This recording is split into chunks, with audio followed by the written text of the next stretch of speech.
IB Nation. Welcome back to another edition of the Irish Breakdown Podcast. I'm Trevor. That's my man, Brian. And Brian, it's Monday. Yeah, man. It's game week, and it is finally here. So after a long, it feels like USC was forever ago. It does. Right? Yes. Right? It feels like that game was forever ago. We found out the next day who Notre Dame was going to be playing in the playoffs. And now it is finally here. Game week is here. I'm excited. I know we're going to talk about it all week. We got the Irish Breakdown tailgate going on Friday before the game, which is going to be a lot of fun.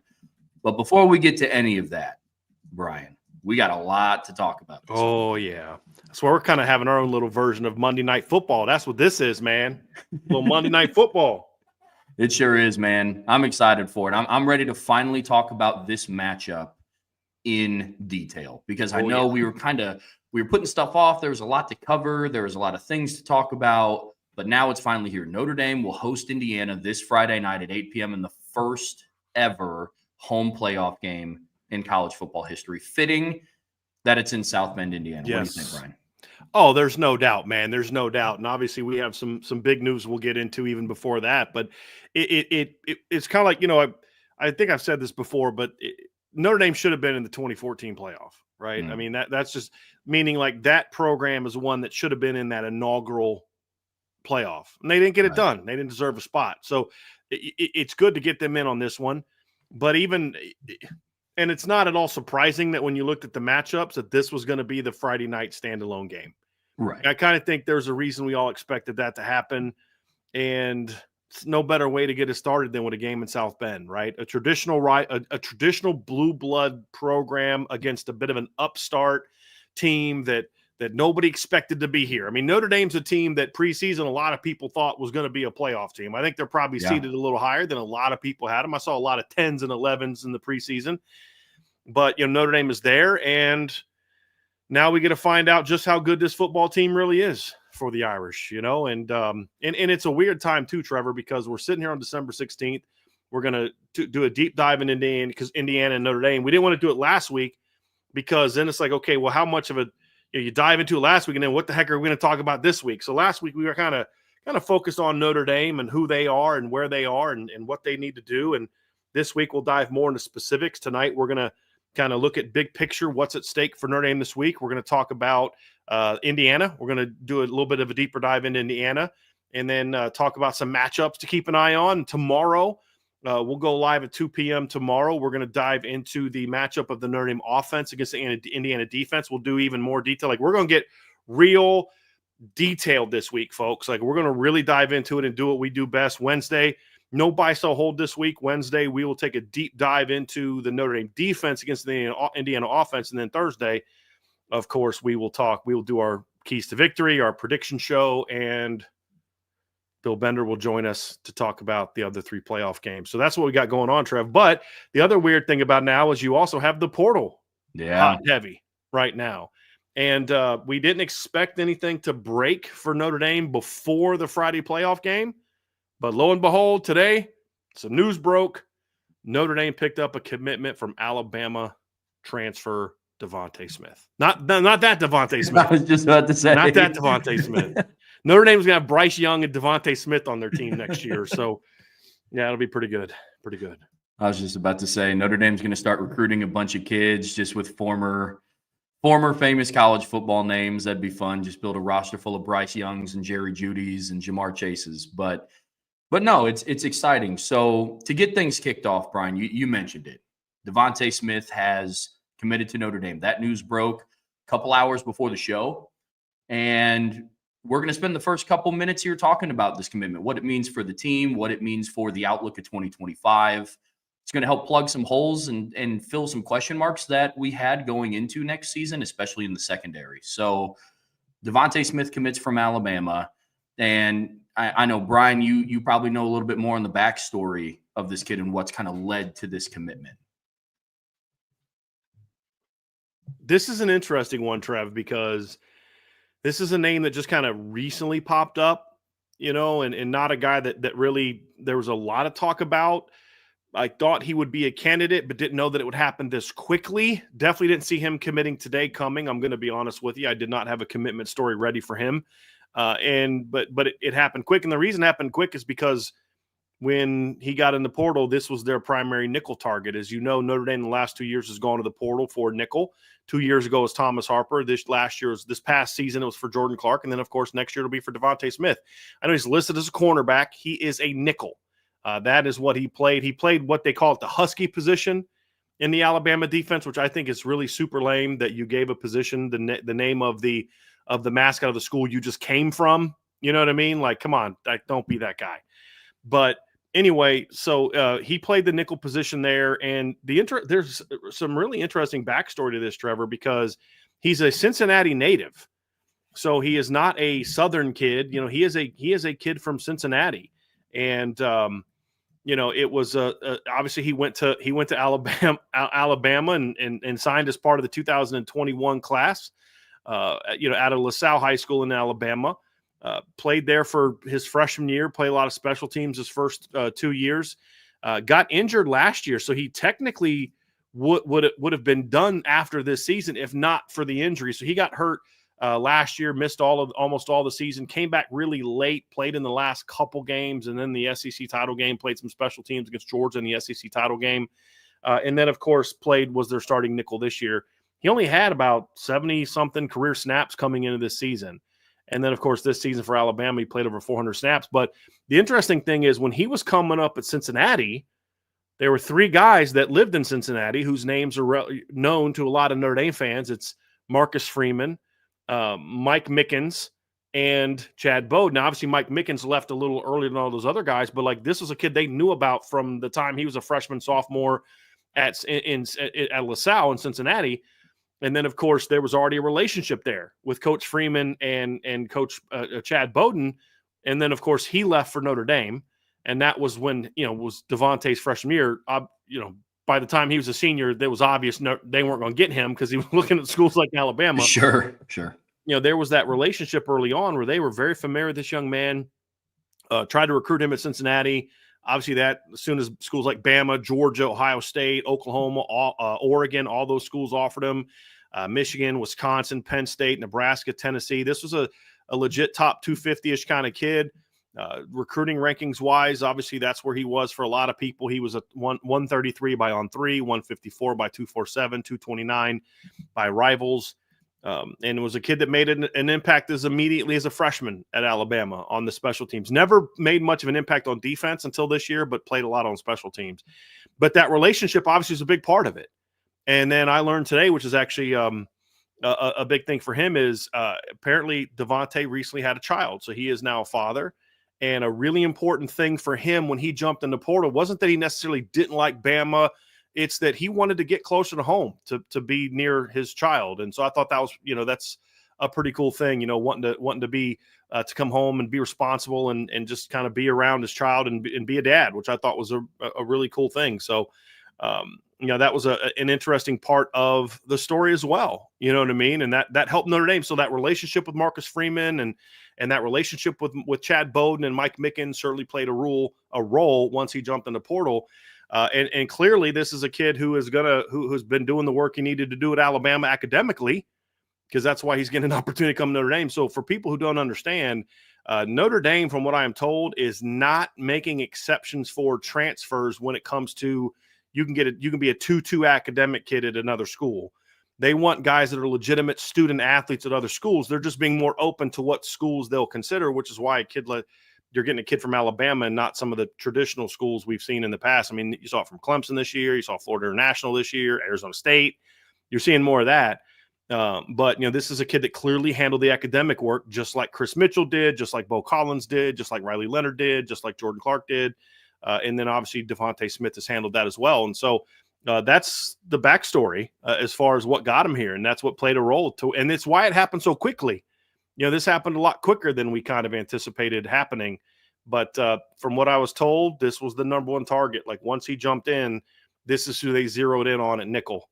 And I think the staff probably feels they're about a year away from really feeling like the roster's in a position where they can just focus entirely on high school recruits to fill that void. They still feel like with some of the depth issues at corner and safety, some of the potential nickel players there are going to be needed at corner and safety.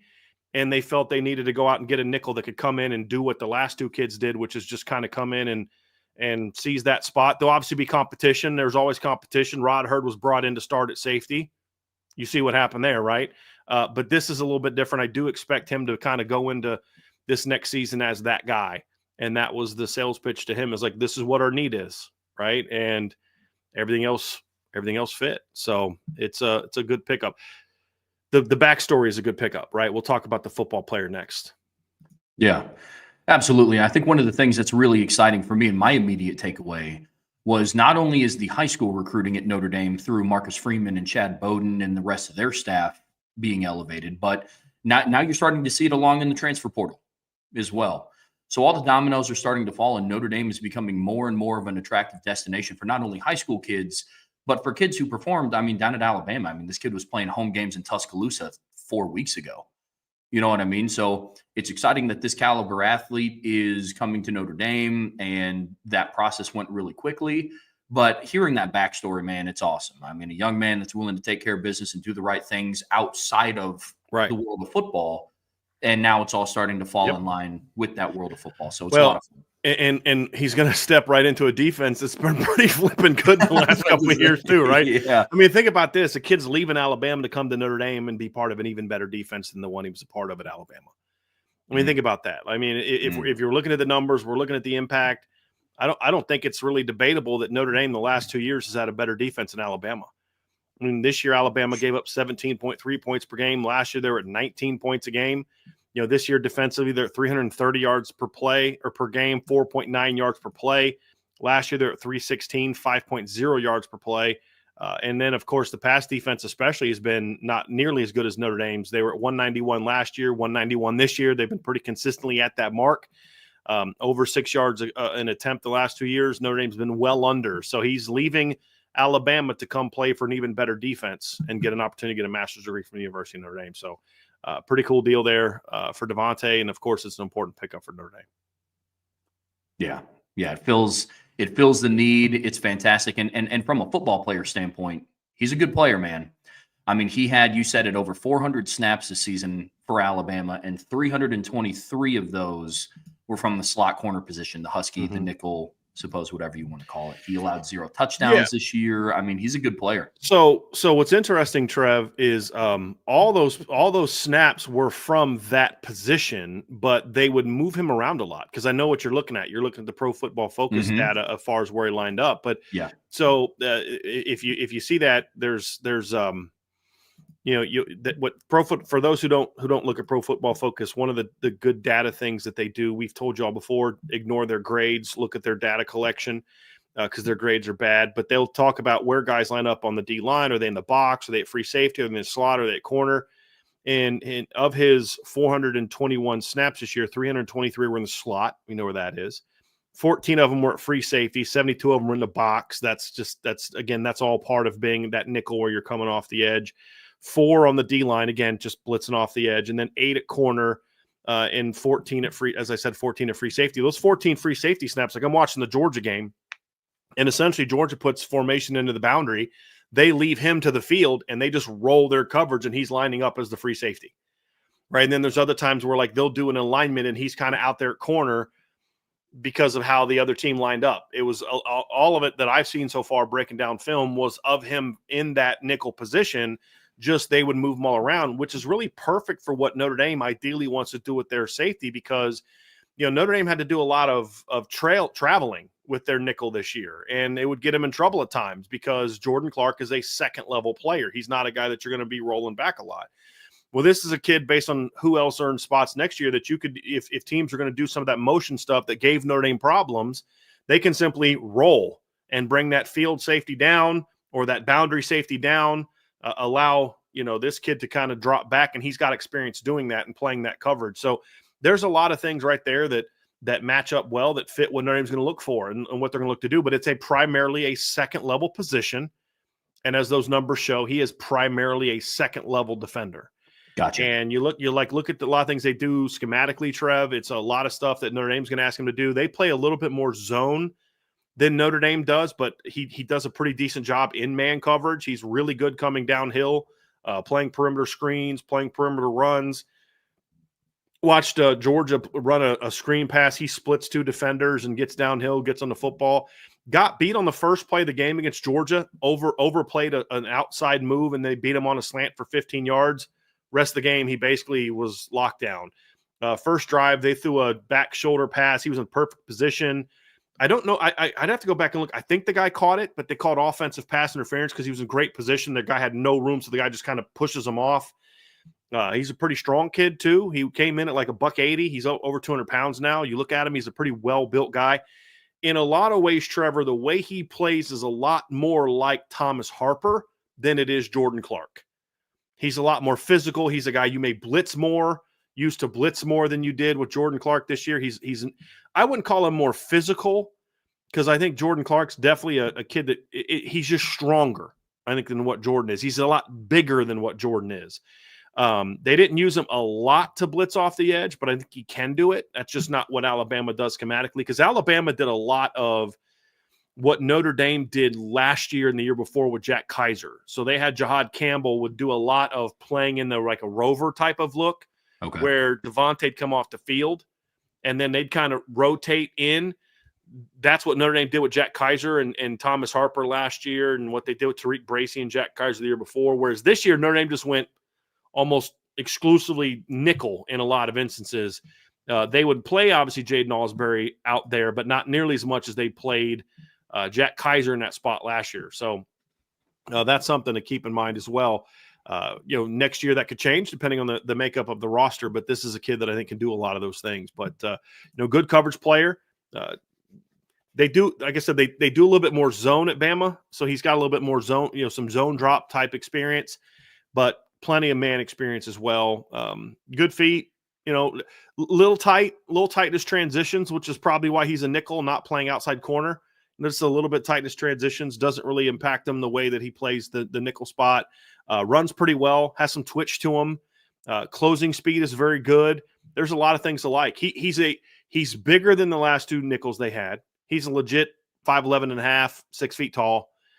He's a legit 205. You just look at him on film. He's a very defined kid. He's definitely thicker than the last 2 nickels, but he runs just as well, if not better, than the last 2 nickels. I think he's more of a Thomas Harper type of athlete.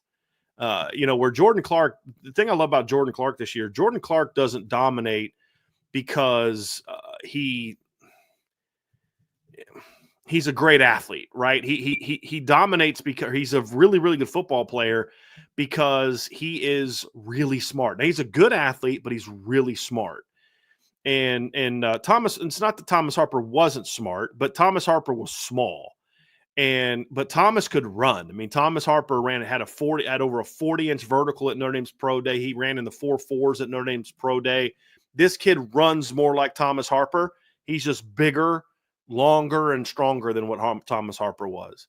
And so he brings a little bit something different physically to the table, which you'd expect from a guy that you got from Alabama, to be honest with you. And being in David Ballou's strength program in the last 3 years is huge for me, because if Lauren Landau left tomorrow and you were asking me who would I want to replace him, I'd be like, go hire David Ballou, right? The strength coach at Alabama, who also got his college strength career started under can't believe I'm drawing a flipping blank. At Notre Dame under Matt, goodness gracious. I can't believe Matt Balis. Yes. Oh my gosh. I'm having a senior moment tonight. Matt Balis.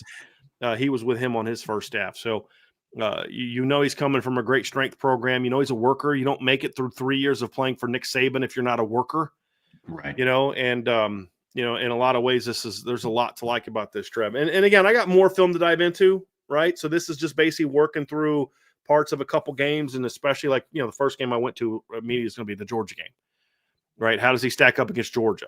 Right. And so far stacks up pretty well. Like I said, got beat on a slant route first play of the game. After that, he was solid, man. Looking at the numbers too, Trev, here's some interesting things too. So if you look at the Pro Football Focus numbers this past season, actually before you even look at the Pro Football Focus numbers, just look at his raw numbers. for Alabama this year. He had 30, I think it was 39. Nope, sorry. 30 tackles this season, 18 solo tackles, had 5 pass breakups, 1 forced fumble. Didn't have any interceptions this past season. If you look at his numbers like his Pro Football Focus numbers, he did give up a little bit of a higher completion percentage than what the Notre Dame Nickels have done the last 2 seasons. So I'm going to pull up these numbers. Just give me 1 second. Hold on. I wonder if some of the numbers that he's given up in coverage is due to the fact that they run a little bit more zone than man. Well, even then, I think when you look at it and you watch the film, there's also some no cover stuff that he'll give up, where Gotcha. they're just going to let you complete a little 3-yard slide route. Sure. And it puts some of that stuff into context. So if you compare his numbers this year to Jordan Clark, for example, so Devontae Smith this season gave up 19. This is according to Pro Football Focus. Gave up 19 completions on 29 targets. If you look at Jordan Clark, for example, Jordan Clark this year gave up only 18 completions on 32 targets. So that's obviously a lower completion percentage. And then last year, Thomas Harper gave up 26 completions on 43 targets. So obviously he gave up a higher percentage than what Jordan Clark did. But Devontae Smith gave up a 65.5% completion percentage. Last year, Thomas Harper allowed 236 yards receiving on his 26 completions. And this year, Jordan Clark, on his 18 completions, allowed 170 yards. On the 19 completions that Devontae Smith gave up, he only gave up 123 yards. And when you go break down the film, there's a lot of really short throws. And so, like, some of them are, like, I'm looking at the film like, well, okay, they could have only included that. And it's like now a little screen pass that they catch behind the line and gain 2 yards. There's a catch that he gave up on 3rd and long against, I think it was Georgia. I think it was 3rd and long, maybe it was 2nd and long against Georgia, where it's a little 2-yard outcut. Guy catches the ball and he immediately drives him out of bounds, right? 2-yard completion. So there's a lot of that. So when you look at the completions, he gave up more. He only allowed 6.5 yards per catch compared to Jordan Clark this past year, who averaged 9.4 yards per catch. And then last year, Thomas Harper allowed 9.1 yards per catch. So he's well under 2 yards below them. And then, of course, his yards per target is going to be down as well. His yards per target number is actually about what the other guy's yard per completion number was, which is in the 9s, which is a really impressive number. Actually, let me I had that backwards. His yards per completion number is what those other guys had for their yards per target number. Gotcha. His yards per target number was actually very low at 4.2. So you look at Jordan Clark this year, his was, let's see here, he had 32 targets. His was 5.3. So he was well over a yard below Jordan Clark. So even though Jordan Clark allowed a much lower completion percentage, this kid allowed a way lower yards per target and yards per completion number. So that's kind of what you're getting statistically. And he did not get beat for a touchdown this season. He didn't make a lot of plays on the ball. He's more of a cover guy. He had 3 pass breakups according to Pro Football Focus. The raw number, actually, that's Jordan Clark. Pro Football Focus had him down as having 2 pass breakups nationally. Like the raw stats, they had him down for 5, but he did not allow a touchdown. And I'm looking at his career. He's played 478 snaps of defense in his career, 263 covered snaps. He's never allowed a passing touchdown in his career. So, that's a season's worth, essentially, right? So 470 some snaps. Jordan Clark played 483 this season. Okay. So that's the season's worth of snaps for what the Notre Dame nickel will be, and he hasn't allowed a touchdown. Now, I wanted to point this out too, Trev. So if you look at Jordan Clark, I mentioned that they don't roll as much with him. He has 4 snaps this season playing what they'd call the free safety position, because they just never rolled him back. He's going to travel. Traveling means essentially if the guy goes in motion, you travel with him, right? With Thomas Harper, you'd see a little bit more of Notre Dame kind of rolling a little bit because Thomas played more. I mean, Thomas Harper had 29 free safety snaps the year before because he came in as a safety who played nickel, where Jordan Clark is probably more of a corner type than he is a safety type. So I think that you might even see them use him more like they used Thomas Harper 2 years ago. which either works. I think Al Golden has shown he can fit either type into his system, but that's what I see when I evaluate this young man. And of course, look, playing in the SEC means he knows the kind of athletes that you're going to be facing when you get into the postseason next year. There's no question about that, and that's something that's certainly going to bode well also for this young man. Yeah, absolutely. I mean, I think his experience at competition is something worth noting.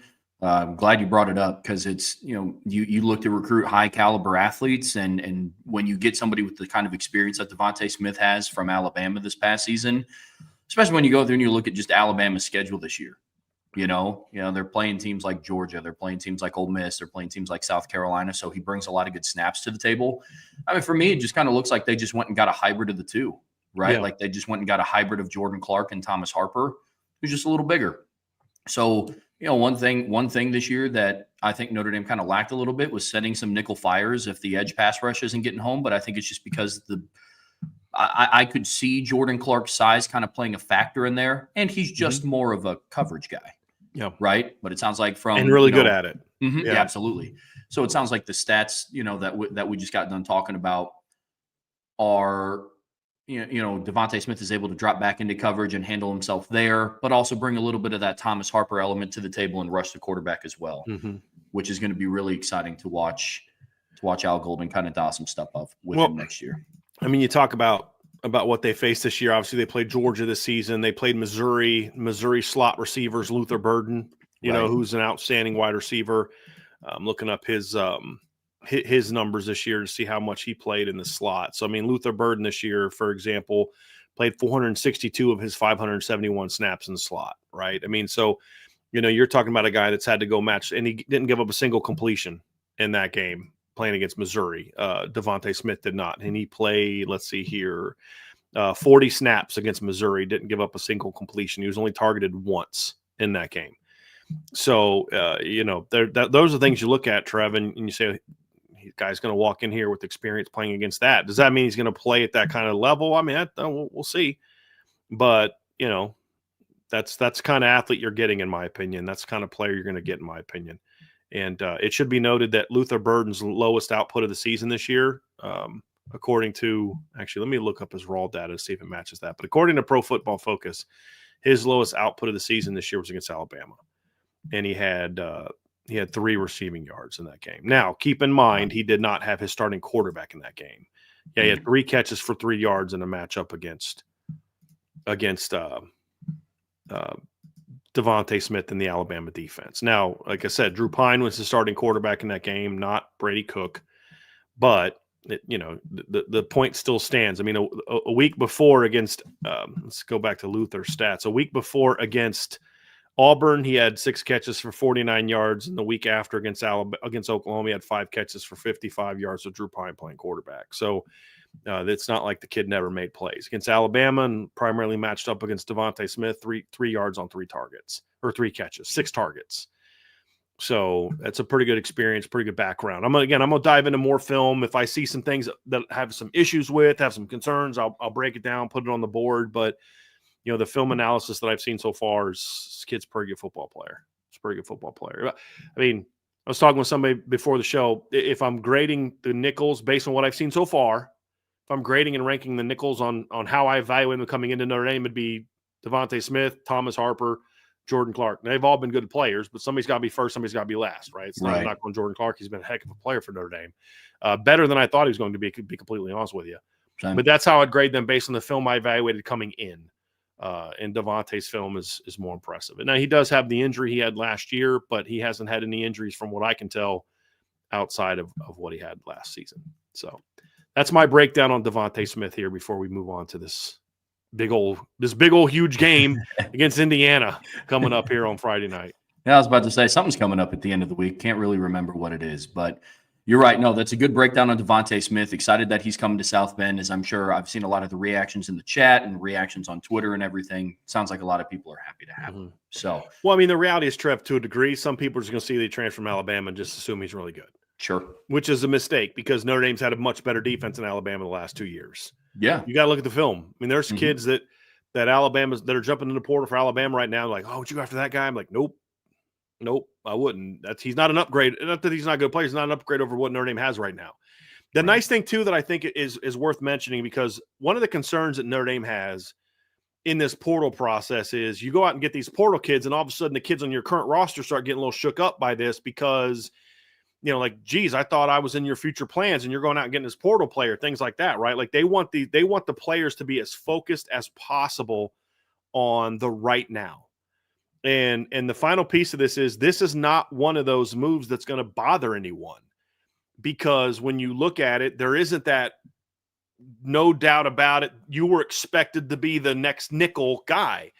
Carson Hobbs played a lot of nickel this year, but he's going to be competing at corner for a spot in the 2 deep at corner. And you're going to need to play at least 3 corners next year. So if Carson Hobbs is in the 2 deep next year, he's going to play a lot more than he did this year, where they just didn't think he was quite ready yet.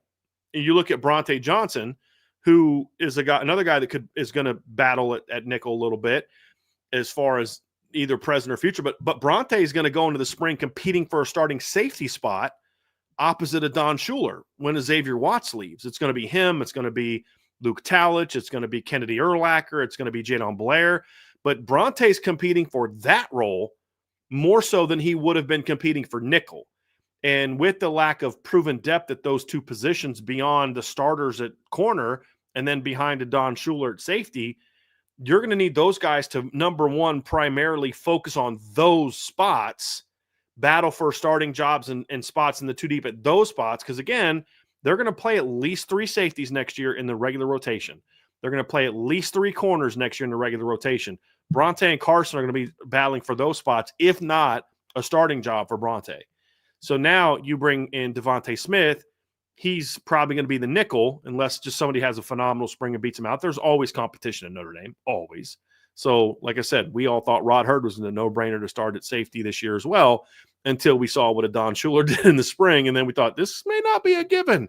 Right. And that's how it played out. But that's the thing, too, is this move doesn't shake up the roster at all. There's no player in the current roster like, man, like, y'all told me I was going to be starting it, that's one thing that's nice about this one, and that's why hopefully Notre Dame can keep any future leaks from getting out, because they really want this team focused on what's in front of them. You know what I mean? And so I thought that was important to note before we talk about that one. Yeah, absolutely. Well, appreciate the breakdown, Brian. That's going to do it for the Devontae Smith commit. Exciting pickup from the transfer portal from Alabama. He has one year of eligibility left, right, Brian? Okay. 1 year. I talked about this at the beginning, Trev. He should have been done after this year because he played as a true freshman. But last year he missed all but the last 2 games because of an injury he suffered before.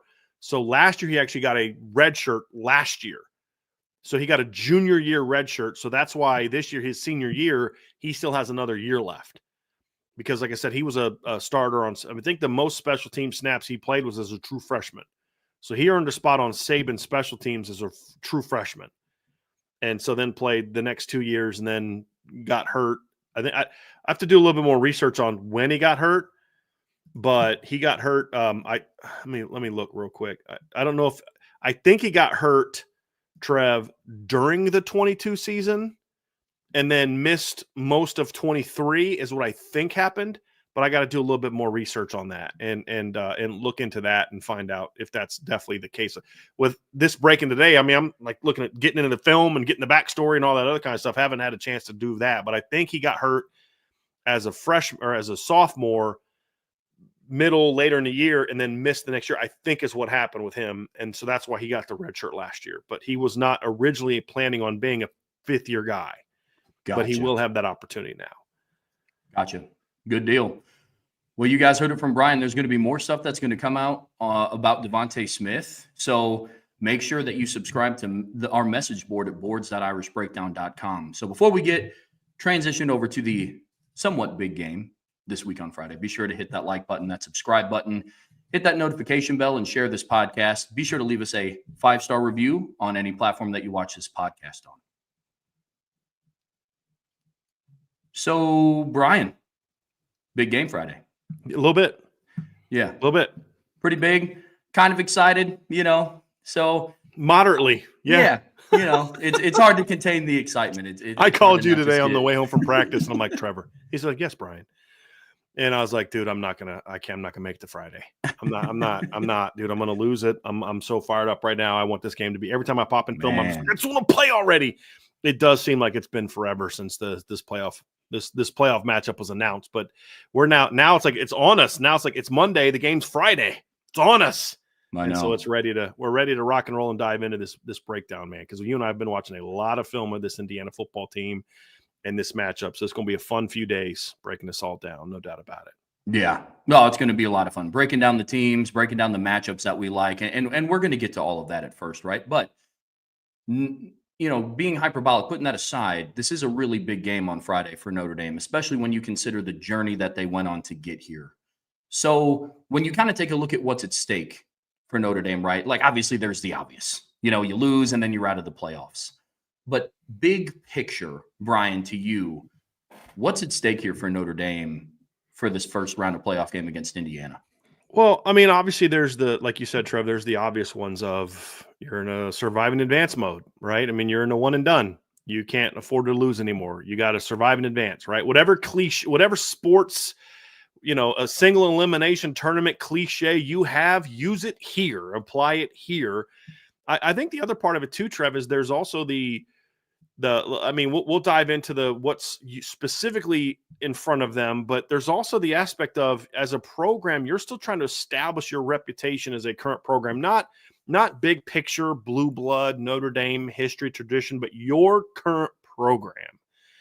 And I think one of the big things going to this game, if we're going to be completely honest with you, is this is a must win for Notre Dame, not just in order to compete for a championship, you've got to win this game, but like so far when Notre Dame has gotten into these big moments, the teams that have beat them have been Bama, it's been Clemson, Bama again.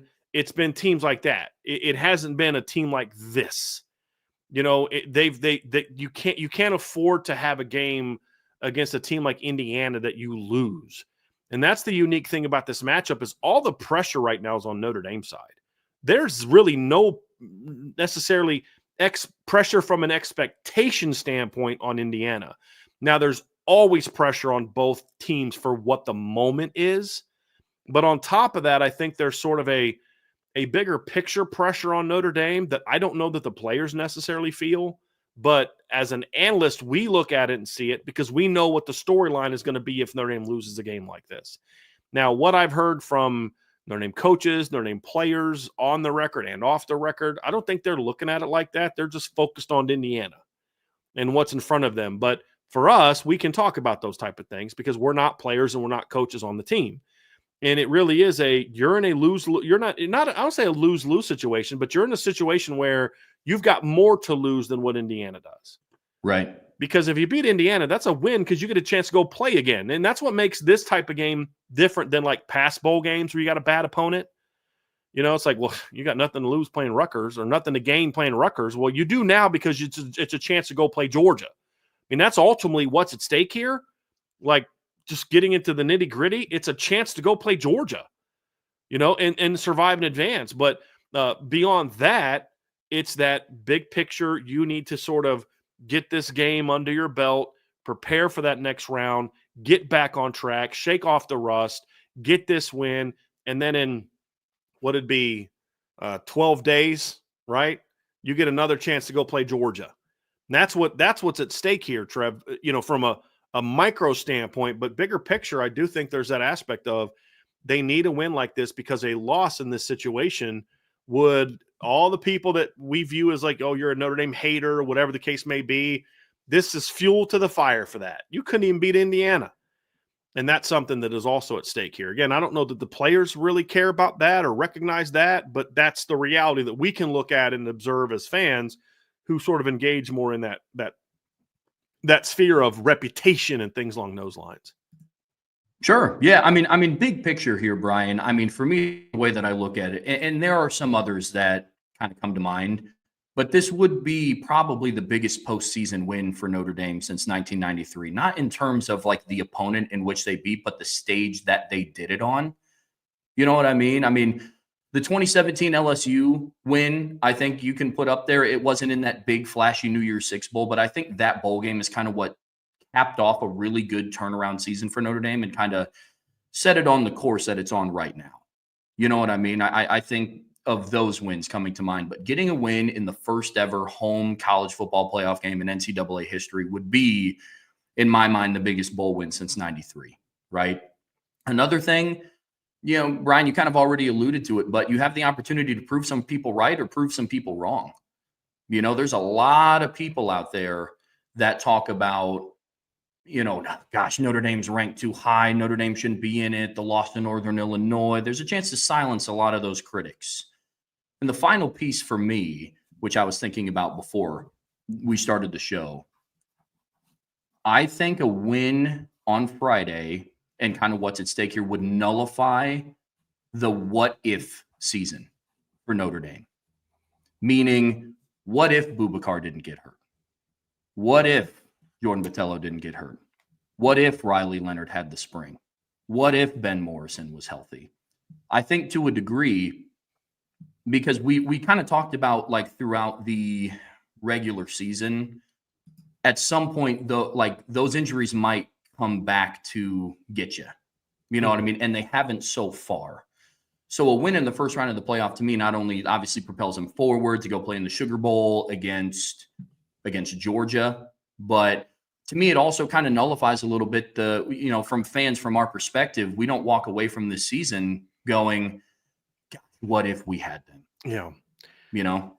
Yeah, that's an interesting take. I would have probably looked at next week's game that way, more so than this one. But, you know, a loss. So how about I meet you halfway on that one, Trev? Because I see where you're coming from on that. A loss will ramp that up. I don't know that a win shuts it down, but a loss ramps it up big time. You're going to hear all the excuses. Well, what if this? What if that? And at the end of the day, my thing is, it's still even with the injuries. Just look at who you are for who you are. This team, you should still be better than Indiana at home. You know what I mean? That's no disrespect to Indiana. We're going to dive in Indiana, and people are going to realize like we're high on Indiana to varying degrees, right? And especially, I am especially. I'm not saying that because I know Trev isn't. I'm saying I only know what's in my head. Sure. And in my head, this is a good football team. But you're still better than them. And I'm not going to sit here all week and try to convince fans that somehow Indiana's this phenomenal football team that I don't know if Notre Dame's going to beat them. So then we can hype up the win as if it's like some huge win. Look, this is a game you're supposed to win if you're Notre Dame. This is a game that, you know, when you're in year 3 of your program and you're playing for a championship, this is the one you have to win. It's at home. And that's what's at stake for Notre Dame. And that's why I say going into this game, there's a lot more at stake. There's a lot more pressure on Notre Dame as far from what's the stake standpoint than there is in Indiana. As you've said before, Trev, and you said last week, right now Indiana's playing with house money. Mm-hmm. Notre Dame isn't. Notre Dame is in the this is what you were supposed to do category. And one and done is not supposed to be what you are, you know what I mean? Or the normal sense of one and done, but not a win and a loss is the minimum of what you should have done. What we said before the season was Notre Dame's what are your minimum expectations to say the season was a success? It's a win in the playoff, a minimum one win, make the playoff and win a game. And then after that, it depends on who you play after that. But that's kind of where I'm at when I look at it is boy, this is the kind of kid that you say, or this is the kind of game where you say, these are ones where you've got to win. Here's the thing, you're not going to get a lot of love for beating Indiana. Right? You're not going to get praised for beating Indiana. You're going to say, well, that's what you're supposed to do. True. Right? That team shouldn't have been in there anyway. Now, I don't agree with that. I've been saying for 3-4 weeks, barring a really just a blowout loss to Ohio State that they should be in. Well, they kind of got whooped pretty good, but it was one of those ones where it was like some weird special teams plays. Yeah. And then some other teams lost games, that helped them. Alabama getting beat the next week by Oklahoma helped them a ton. If we're being honest, I think if Alabama wouldn't have lost to Oklahoma, SMU would have stayed in and Indiana would have dropped all the way out going into last weekend. And then I think SMU would have fallen down. Like, point being, Alabama and SMU both would have been in. Indiana would have been out. And then SMU's loss to Clemson would have kept them in, but they'd have fallen just like they did. And Bama would be the 10, and Notre Dame would be getting ready to play Alabama this week. That's what I think had Bama not lost to Oklahoma. So Sure. they caught some breaks, if we're being honest, because of some teams just Ole Miss was like, nah, we don't really want to be in the playoffs. You know what I mean? Right. Alabama's like, nah, we don't really. I mean, we're going to say we do, but we really don't. Well, what makes you think that? Because if they did, they wouldn't have got their butts kicked by Oklahoma. If they really, really wanted to be a championship team, Ole Miss wouldn't have got beat by Florida. You know what I mean? So Right. They wouldn't have lost at home to Oklahoma. So that's kind of where I'm at with this one is when you talk about what's at stake is that. And then the other thing too, Trev, is there's a lot at stake in regard to prepping for that next run. Getting ready for that next game is momentum I've said it, you've said it, everyone that works for IB, I probably has said it at some point in time. Marcus Freeman has talked about it. Momentum is a real thing in football. Absolutely. And momentum is it's not this like invisible force, right? It's not like the Holy Spirit of football, or it's about rhythm. It's about confidence. It's about how where your team is from a preparation and an execution standpoint. Talk about why teams get hot. It's because the preparation is great. The confidence is sky high. Those two things then lead to them playing at a much higher level than they played all year. And then that's where momentum comes into. And then all of a sudden other teams start watching them play saying, boy, that team's really good. I don't know if we can beat that team. And then hence momentum. Well, Notre Dame's got a lot of momentum from riding a 10-game win streak, but now they haven't played in 3 weeks by the time this game kicks off. So getting that momentum back from a playing standpoint is going to be very important for Notre Dame as well, looking at this game, Trevor. Yeah, absolutely. A win in this game propels the program forward to hopefully start, maybe not start a run, because I do think a little bit more of that would come, over a victory over Georgia, right? But I think it gets you started off on the right foot because, we talked about Notre Dame being a rhythm offense. You talked about Notre Dame, being a team that is built on momentum. You don't go on a 10-game win streak if you don't have momentum behind you. A convincing 10-game win streak as well. Right. Not a 10-game win streak where, you're eking out those like 19-12 victories. And one game was decided by less than 2 touchdowns. And that was a two touchdown game until the last 5 or 6 minutes of the game. Yeah. Looking a little. And they led for what, 52 minutes of game time? Because they led for over 52 minutes. Yeah. So it's weird. It's weird to sit back and think that the closest game Notre Dame played on the scoreboard, when you kind of take a deep dive into it, wasn't that close. You know what I mean? So it's interesting to look back and think about that. But momentum is going to be a very real factor for Notre Dame moving forward in the playoffs. And I think you're right. That's what's at stake against Indiana.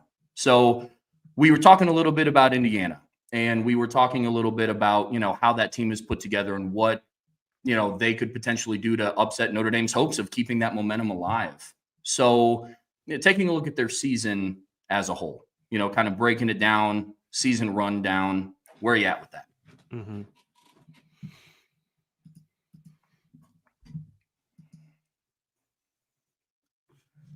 When you go and you look down, sorry, you're good. You ever get that where you're about to sneeze, and it's there, but it's not there yet. It's like at the top of your nose. Yeah, yeah. So sorry. Let's start that over, Trev. No, you're good. You're good. So taking a look. And I'm a violent sneezer. So and I hate it. Like my wife, she's like, "Why do you do that?" I'm like, "Do you think I do this by choice? Like this hurts." Sorry. Yeah. Oh, I know. Sneezing. I'm the same way, man. I'm the same way. But when you look at the Indiana Hoosiers and you look at kind of how they got here, we touched on it on Saturday. But when you look at their season in review, kind of give me a breakdown a little bit of what they've looked like this season to kind of get to this point. Well, they are, Trevor, the if you want to look at when coaches are like, this is why we need to go to the portal. This is why, like, Curt Cignetti has basically raised the bar for every first-year head coach. Because they're going to say, listen, dude went to Indiana, and built a team through the portal, almost exclusively through the portal. They had more starters this year that were portal guys. than guys that were from Indiana. And I think it was what was it, Trev? Like 13 or 15 of their starters were portal guys, correct? I believe is what it was. Yeah, it's 15 were starters on offense and defense, and 2 additional were on special teams. Yes. So like they built heavily through the portal. Their quarterback's a portal guy. Their top 2 running backs are portal guys. 4 of their top 5, including the tight end, 5 of their top 6 pass catchers are portal guys. The only exception being Omar Cooper Jr. I think 3 of their starting offensive linemen were portal guys to start the season, and then a 4th once Drew Evans went, because I believe, I could be wrong on this, but I thought Drew Evans, the kid who started the season at left guard, was an Indiana kid. I don't think he wasn't a transfer, was he? Let me look at this real quick. No, he was a transfer kid too from Wisconsin. So I thought he was an individual guy, but he gets hurt, and then another JMU kid, Tyler Stevens, steps in for him in the starting lineup. Trey Wedig was from there. So this is a team that doesn't have a whole lot of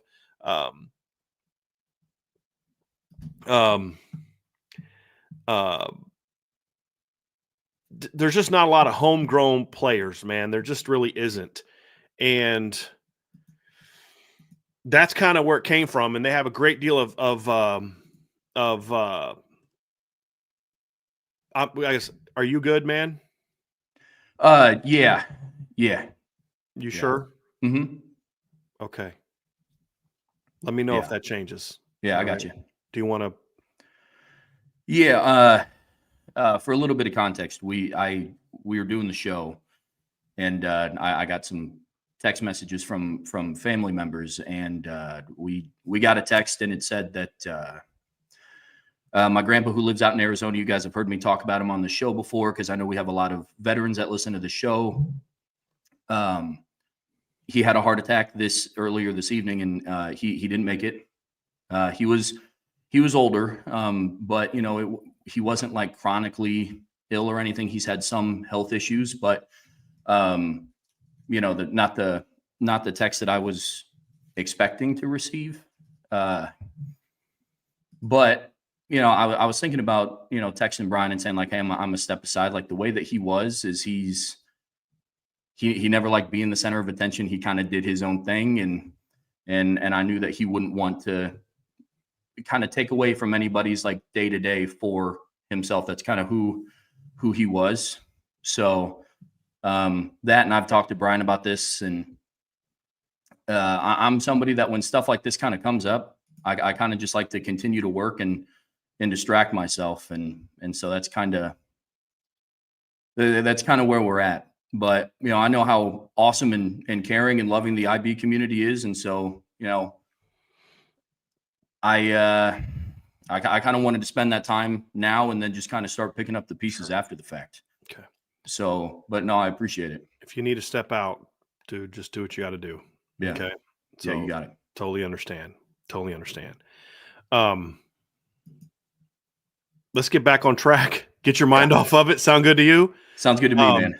So what was unique about it, though, which is why I think Curt Cignetti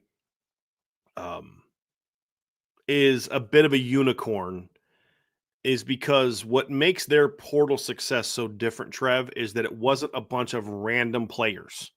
Yeah. It was, I think, almost half of their starters that are transfer starters, if not over half, are JMU players. They came with Curt Cignetti from JMU. So when you look at, Tyson Lawton, you look at Elijah Surratt, you look at the middle linebacker that's your leading tackler. When you look at, actually both of their starting inside linebackers are both JMU kids. You look at Mikhail Kamara, the stud defensive end. He is, I believe Pons is also a JMU transfer as well, isn't he? I think Asbury is as well, the other transfer from there. So, I mean, there's a lot of kids, Trev, that came from James Madison. So, like, when you look at their defensive coordinator, I believe, what is it? I think you had it. What is it? It's like 5. Actually, I'm pulling it up right now. See if I can find that's transfer sheet here real quick. So, on their defense.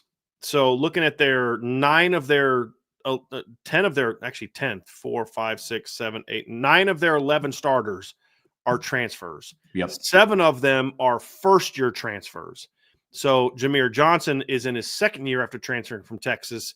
And then Linnell Carr, the other defensive end, 41, is in his second year from West Virginia. But Mikael Kamara, James Carpenter, Aiden Fisher, Jalen Walker, and D'Angelo Pons are all JMU transfers. What makes that unique, Trevor, is that those are actually 5 guys that have been in the system that the new, quote-unquote, new coordinator has played in. So, like when Al Golden came here in 2022, he was bringing a new system that 0 people had experience with. So everybody was learning at the same time. With Kurt Cignetti and his defensive coordinator, 5 of those kids are coming in. Mikael Kamara is a fourth-year player. James Carpenter is a fifth-year player. Aiden Fisher is a third-year player. Jalen Walker is a 4-year player. D'Angelo Pons is the only youngish guy of the group as a sophomore. So these guys have been in the system for a while. So there was that foundation that you could lay that other teams don't have when you bring in all these portal guys. And then 3 of the starters on offense are JMU guys. Plus you have Miles Cross, who came in from Ohio, where his quarterback was Curtis Rourke, who came in from Ohio. So there's this connection a lot of these kids had that's unique for portal teams, because it's not, we talked about it. It's going into this last game. It's 17 of their 22 starters on offense or defense are portal guys, right? Looking at, because of some injuries and some different things. Now, Omar Cooper plays a ton, but he doesn't start. He's their number 2 leading receiver. So you can kind of count him and then drop it down to 16, but he doesn't start most of the time. So you're looking at it and you're saying, well, that's not your typical portal class, because as we mentioned, 8 of those 17 starters came with him from James Madison. And so they could help with the transition and a lot easier than what you normally see with a guy that comes over from the portal. But that's how they got here, Trevor, is a roster that's been completely rebuilt. You've got a starting running back from Wake Forest, his backups from James Madison, your top receivers from JMU, your all-conference tight ends from JMU, your left guards from JMU, you've got another receiver from Texas Tech, you've got another receiver from Ohio, your quarterbacks from Ohio, you've got 2 of your 4 starting defensive line. Your whole starting defensive line are portal guys. 3 of them are first-year portal guys. There's the 2 guys from James Madison we talked about. CJ West, their big nose tackle, is a good football player. He's from Kent State. And then, of course, your 2 starting inside linebackers are portal guys from James Madison. Sean Osbury, one of the starting safeties, is a first-year transfer from Old Dominion. We talked about Jameer Johnson and D'Angelo Pons. So it's a very different situation than most portal teams, but most ADs and most booster people aren't going to look at it that way. They're going to say, well, Cignetti could take a team that went 3-9 and was an ugly 3-9, like getting blown out every week, 3-9, and lead them to 11-1 in 1 year. Why can't you do that at Alabama, or you know what I mean, or Ole Miss, or that's the storyline of what it's going to be, fair or not, right? Because I would say, well, I don't know that Indiana's 11-1 if they have Alabama's schedule, but that's a subjective thing that we can't really quantify, which why it should not impact who's in the playoff, because you don't know the answer to that. Right. But for these purposes, we can have that conversation. But the other thing too, Trevor, as far as how they got here, they have one of the most arrogant, cocky, self-assured head coaches I've ever seen.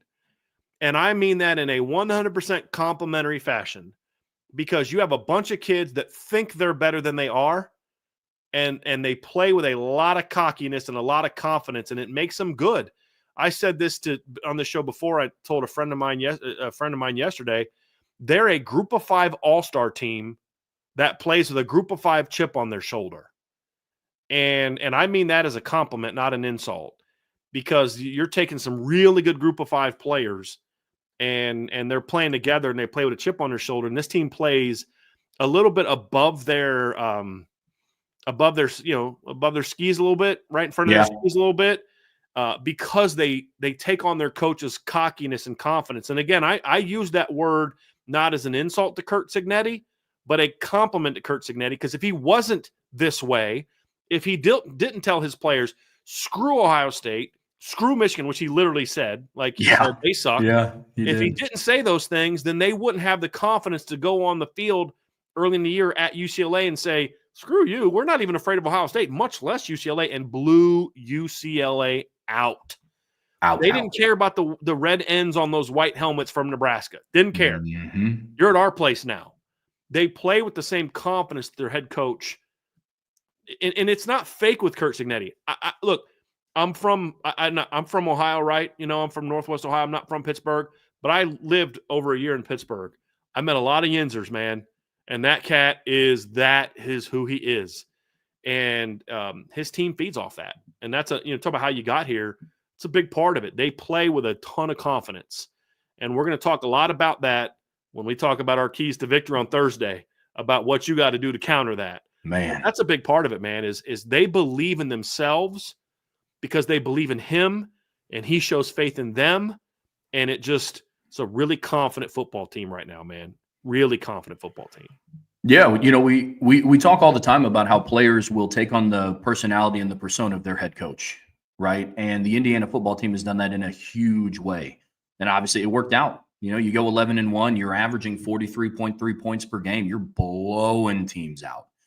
You don't do that if you're just kind of, well, I guess we're here. I suppose we're just going to give it our best. When they step on the football field, they genuinely believe that they're the best football team out there playing, and that's what you have to do. Yeah.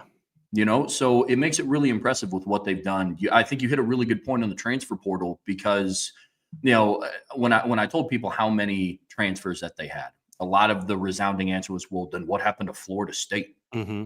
It's like, well, if you go through and you watch Indiana play, they look like a defense that's been playing together for the last 2 years. And it's because they have, so you can have success in a lot of different ways in the transfer portal. And Cignetti just did it in a great way at Indiana. So, yeah, when you look at how they got here, it's easy to just say, well, they had 31 transfer portal kids, 15 of them start. They played a soft schedule. Right. It's Indiana, folks. Yeah.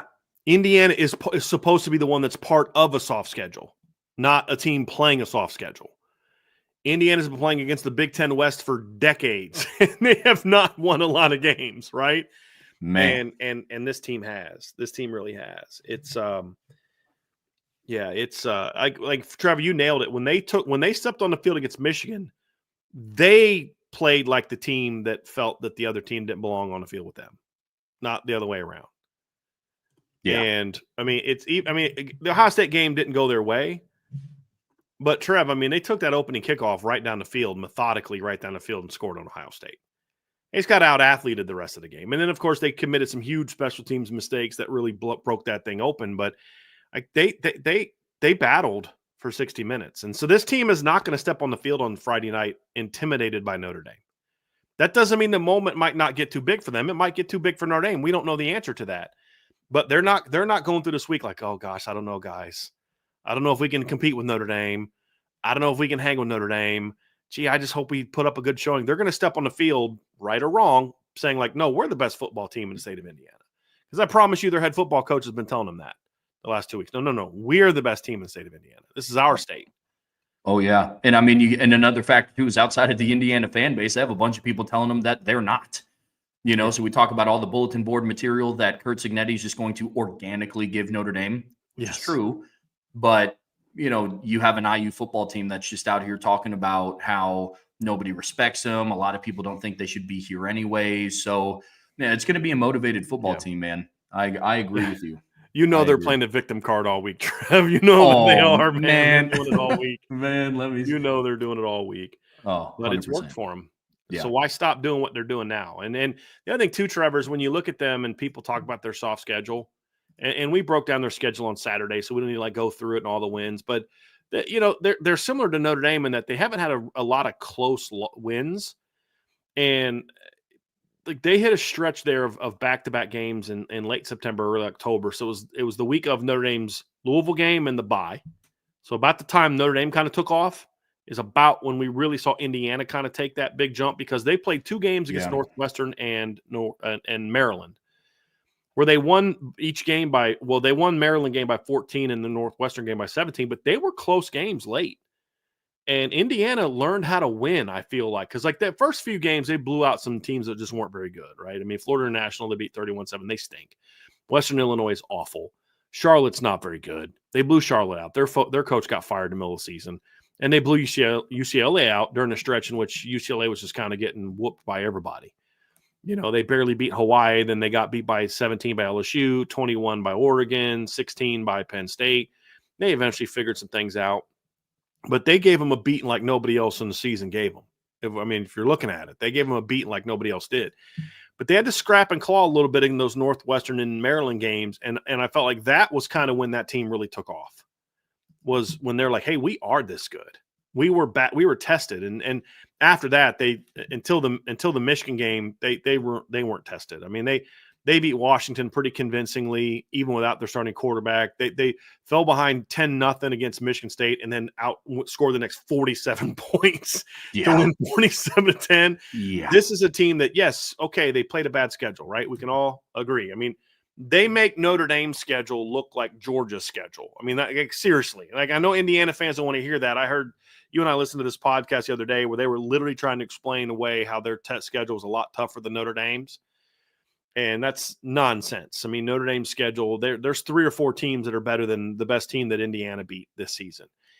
And but that's not their fault. That's the schedule that they were given. And they dominated that schedule for the most part. And that's what good teams do, right? That's what playoff teams do. Yeah, you don't have the greatest schedule, but what'd you do against that schedule? We dominated it. And, you know, if Indiana's not a playoff team, then neither should Texas. You know, so that's where I'm at. No, man, I agree. And I think those wins over Maryland and Northwestern, I know UCLA was also in the Big Ten Conference, but we know what they were at the start of the season. But Indiana has been playing Northwestern and Maryland consistently for the last, I couldn't even tell you how long. If I were a betting man, which I am, I would say that it's a long time, right? And I think those 2 wins showed that program as a whole something, you know, and you go back and you look at their season and like beating 2 4-8 teams, like in a vacuum, shouldn't be enough to say, man, now we can go on a run. But like you look at what Indiana did after those wins, and they did, you know, and so Trev, real quick, because I like to back up your points that you made. So last year, Indiana and Maryland have played each other 13 times, including this year. They had played 12 times coming in the season because Maryland was a relatively new member of that league, but they had played each other every year since Maryland joined in 2014, and Maryland had won the 3 previous games, including last year's game in College Park, 44-17. So like they got blown out by Maryland last year, and so that's not exactly a game where you look at and say, okay, yeah, they've played a bunch and it's been back and forth, but you know, they beat Northwestern. They haven't played Northwestern since 2019, but Northwestern owns a 47-36-1 record. And coming into this year, Northwestern had won 5 of 6 against Indiana and 9 of their last 11 against Indiana. So Northwestern had kind of dominated that series, and Indiana, you know, flipped that a little bit. Yeah, no, absolutely. I mean, it showed them that they belong in the ranks of the Big Ten, and then, you know, it starts climbing. And it's no surprise to me that after those 2 games against Maryland and Northwestern, they decimated Nebraska in a game that just wasn't even, I mean, from the first snap of the game, wasn't even competitive. Indiana owned them up and down the field. And, you know, for all the things that you talk about, that I talk about, you know, about Indiana's schedule and what that looks like for them, you know, Nebraska is the one team that kind of holds some pretty high-ranking, you know, stats amongst the country. You know what I mean? Especially on defense. They put up 56 points against Nebraska, and Nebraska has the number 18 scoring defense in the country. They have the number 12 rush defense in the country, and Indiana kind of had their way with them. So I think those 3 wins right there is kind of what propelled them forward. It's just, you know, that narrative against you start to struggle against Michigan. You have a different kind of caliber of athlete comparable to what Nebraska had. Then, you know, a couple weeks later, you fast forward and then you're playing Ohio State in the Horseshoe. It's a different level there, which you can look at one of 2 ways. And I'm kind of in the middle. You know, I think I can look at that game because I think if anybody evaluates that game for what it is, Indiana just got out athleted, right? But then on the flip side of that coin, if the one team that out-athleted you spent the majority of the season ranked inside of the top 5 and is a playoff team that's hosting, you know, I think you're in a pretty good spot. So I'm not as high on this Indiana team as some people are. I'm also not as low on them as a lot of people are. It's a good football team, man. Yeah. It's a good football team. So, Trev, we're going to transition next into sort of breaking down the strengths and weaknesses, looking specifically at this Indiana football team and what they do well and what they don't do well. But before we do, folks, do us a favor, hit that like button, hit that subscribe button, hit the notification bell, share this podcast, give us a 5-star review. And, of course, as always, make sure you sign up on the message board at boards.irishbreakdown.com. I'm going to give some of my film thoughts tonight on Devontae Smith, and then I'm going to do a film breakdown here over the next week or so once I get done with all the Indiana film breakdowns and get those on the board as well. So make sure you check that out. But that's for premium board members only, and you can find that at boards.irishbreakdown.com. So, Trev, you ready to move on to the next section? You good to go? Okay. Yeah, let's do it. We're just going to kind of work through here. The next two segments, we're going to just kind of quickly work through some strengths and weaknesses of Indiana, and then we're going to talk about some matchups. These are going to be sort of just giving you all a peripheral of them, because we're going to dive more, really take an even deeper dive into some of these specifics tomorrow. So tomorrow we'll break down the Notre Dame offense against the Indiana defense, and that's going to be the entire focus tomorrow.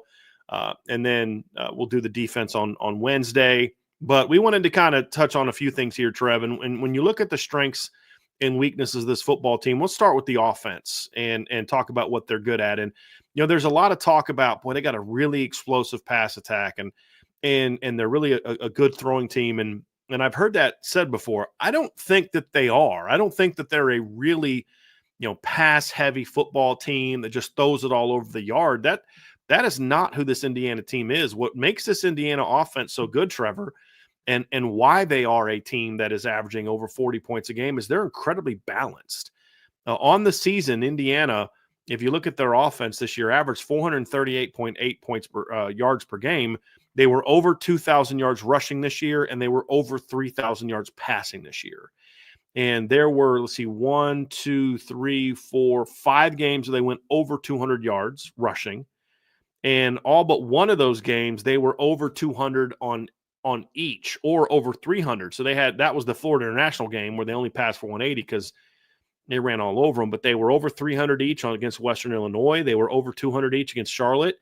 222 rushing, 288 passing, 215 and 280 against Nebraska, and then 233 and 349 against Purdue.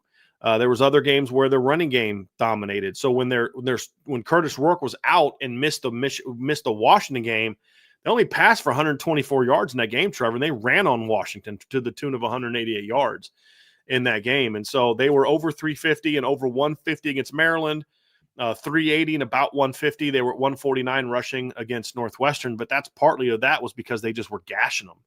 They didn't really need to run the football. They were just gashing them through the air. So, because if you look at the Northwestern game, they ran for 149 yards. They're 4.3 per carry, not ripping them up, but it was a really complimentary run game. And when they need to, if they're ripping you up in the pass game, that's all their run game is. What they've shown in a couple other games, Trevor, is that they can win with the run game as well. Marcus Freeman commented on that.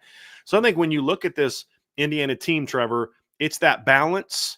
And then I'm going to kick it to you to dive into the second part. It's not just the balance, it's the efficiency with which they do both. I think those two things combined really make this offense difficult to prepare for, because if you just take one of them away, they can still hurt you with the other. And that's what makes it that's what makes this offense a bit of a challenge to prepare for. Yeah, no, absolutely. I mean, they are extremely efficient with everything that they do. I mean, with the running game specifically, they have two really good, solid running backs for an Indiana football team, right? Justice Ellison and Tyson Lawton are two good running backs. Look, let's call a spade here. They're not Jeremiah Love. They're not, they're not Ashton Genty, but those players are a dime a dozen. But those are two really good running backs, man. I mean, Justice Ellison, he's averaging 5.5 yards a carry. Tyson Lawton, he's averaging 4.8. The two combined have over 1,400 rushing yards. 22 rushing touchdowns too, Trav. Yeah. This is a good duo, and overall, when I look at this team as a whole, another thing that they have in their favor, they're really experienced. They have a lot of guys that have played a lot of football. 18 of the 22 starters on offense and defense are juniors or above. So It might not have been at the FBS level, but there's not a lot of situations that they haven't seen themselves in, right? Power Like, 5. Yeah.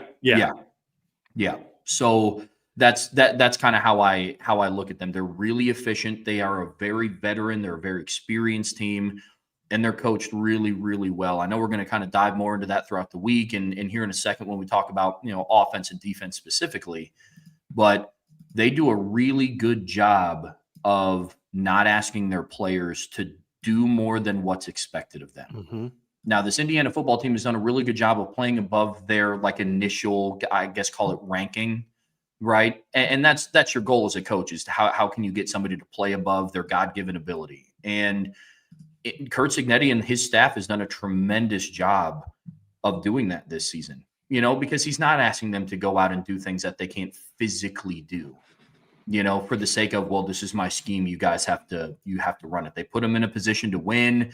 They understand their players' skill sets. I mean, we were having a similar conversation with Notre Dame's offense not that long ago around, Mike Denbrock. It took him a little bit of time to understand who his offense was. And Indiana's coaching staff has a really good hold on who this team is, and they're maximizing their potential with what they have. I mean, that's what makes them so good, Brian. The other thing too, Trev, is you talk about experience. Let's put some numbers to that. Okay, I love data. Let's look at this. Okay, let's look at their experience level. So of the starting offensive linemen that Notre Dame is going to face on Saturday, here are the career number of snaps that these guys have played. So Bray Lynch is the most inexperienced at 804 of the full-time starters. Carter Smith's over 1,600. Trey Wedig is over 1,600. Mike Caddick, the center, is over 3,000 career snaps. And Tyler Stevens, who's the newcomer to the starting lineup, because he's only started the last 3 games, he has over 2,500 career snaps. He was a 3-year starter at James Madison when he came over with him, and so he had over 2,000 snaps coming into the season. You look at their quarterback, Curtis Rourke, and you look at the experience that he has coming into the season. He's a guy that has over 2,600 career snaps. Tyson Lawton has over 1,600 career snaps. Justice Ellison has over 1,500 career snaps, and he's played against Notre Dame before. Elijah Surratt. So you look at their starting lineup at wide receiver, and then, of course, you look at their 2 backup receivers. These guys have also played a ton of snaps. Elijah Surratt's got almost 2,000 career snaps. Miles Cross has almost 2,000 career snaps. Keyshawn Williams has over 1,400 career snaps. He doesn't even start. And then Miles Price has over 2,000 career starts. Omar Cooper, their number 2 leading receiver, only has 646 snaps. And then their starting tight end, Zach Horton, who also came over from James Madison, has almost 2,000 career snaps as well. I mean, so you talk about a team that is experienced. I mean, that's it right there, dude. I mean, that's the experience level, right? I mean, that's when you talk about, and you nailed it, Trevor. This is a team that's very experienced. So this is why they're going to get the most out of their abilities, because this is a team that's played a lot of football in their careers. And I could tell the same exact story on the other side of the ball. James Carpenter, their starting nose tackle, was a 4-year starter at James Madison. He was a COVID year guy. He's got over 2,000 career snaps. CJ West has almost 2,000 career snaps. Mikael Kamara has over 1,600 career snaps. Lionel Carr has over 1,500 career snaps.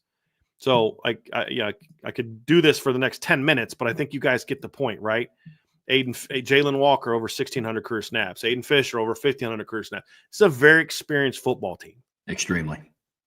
And so that stuff helps. The thing about this team, when you look at them on both sides of the ball, they make you beat them for the most part.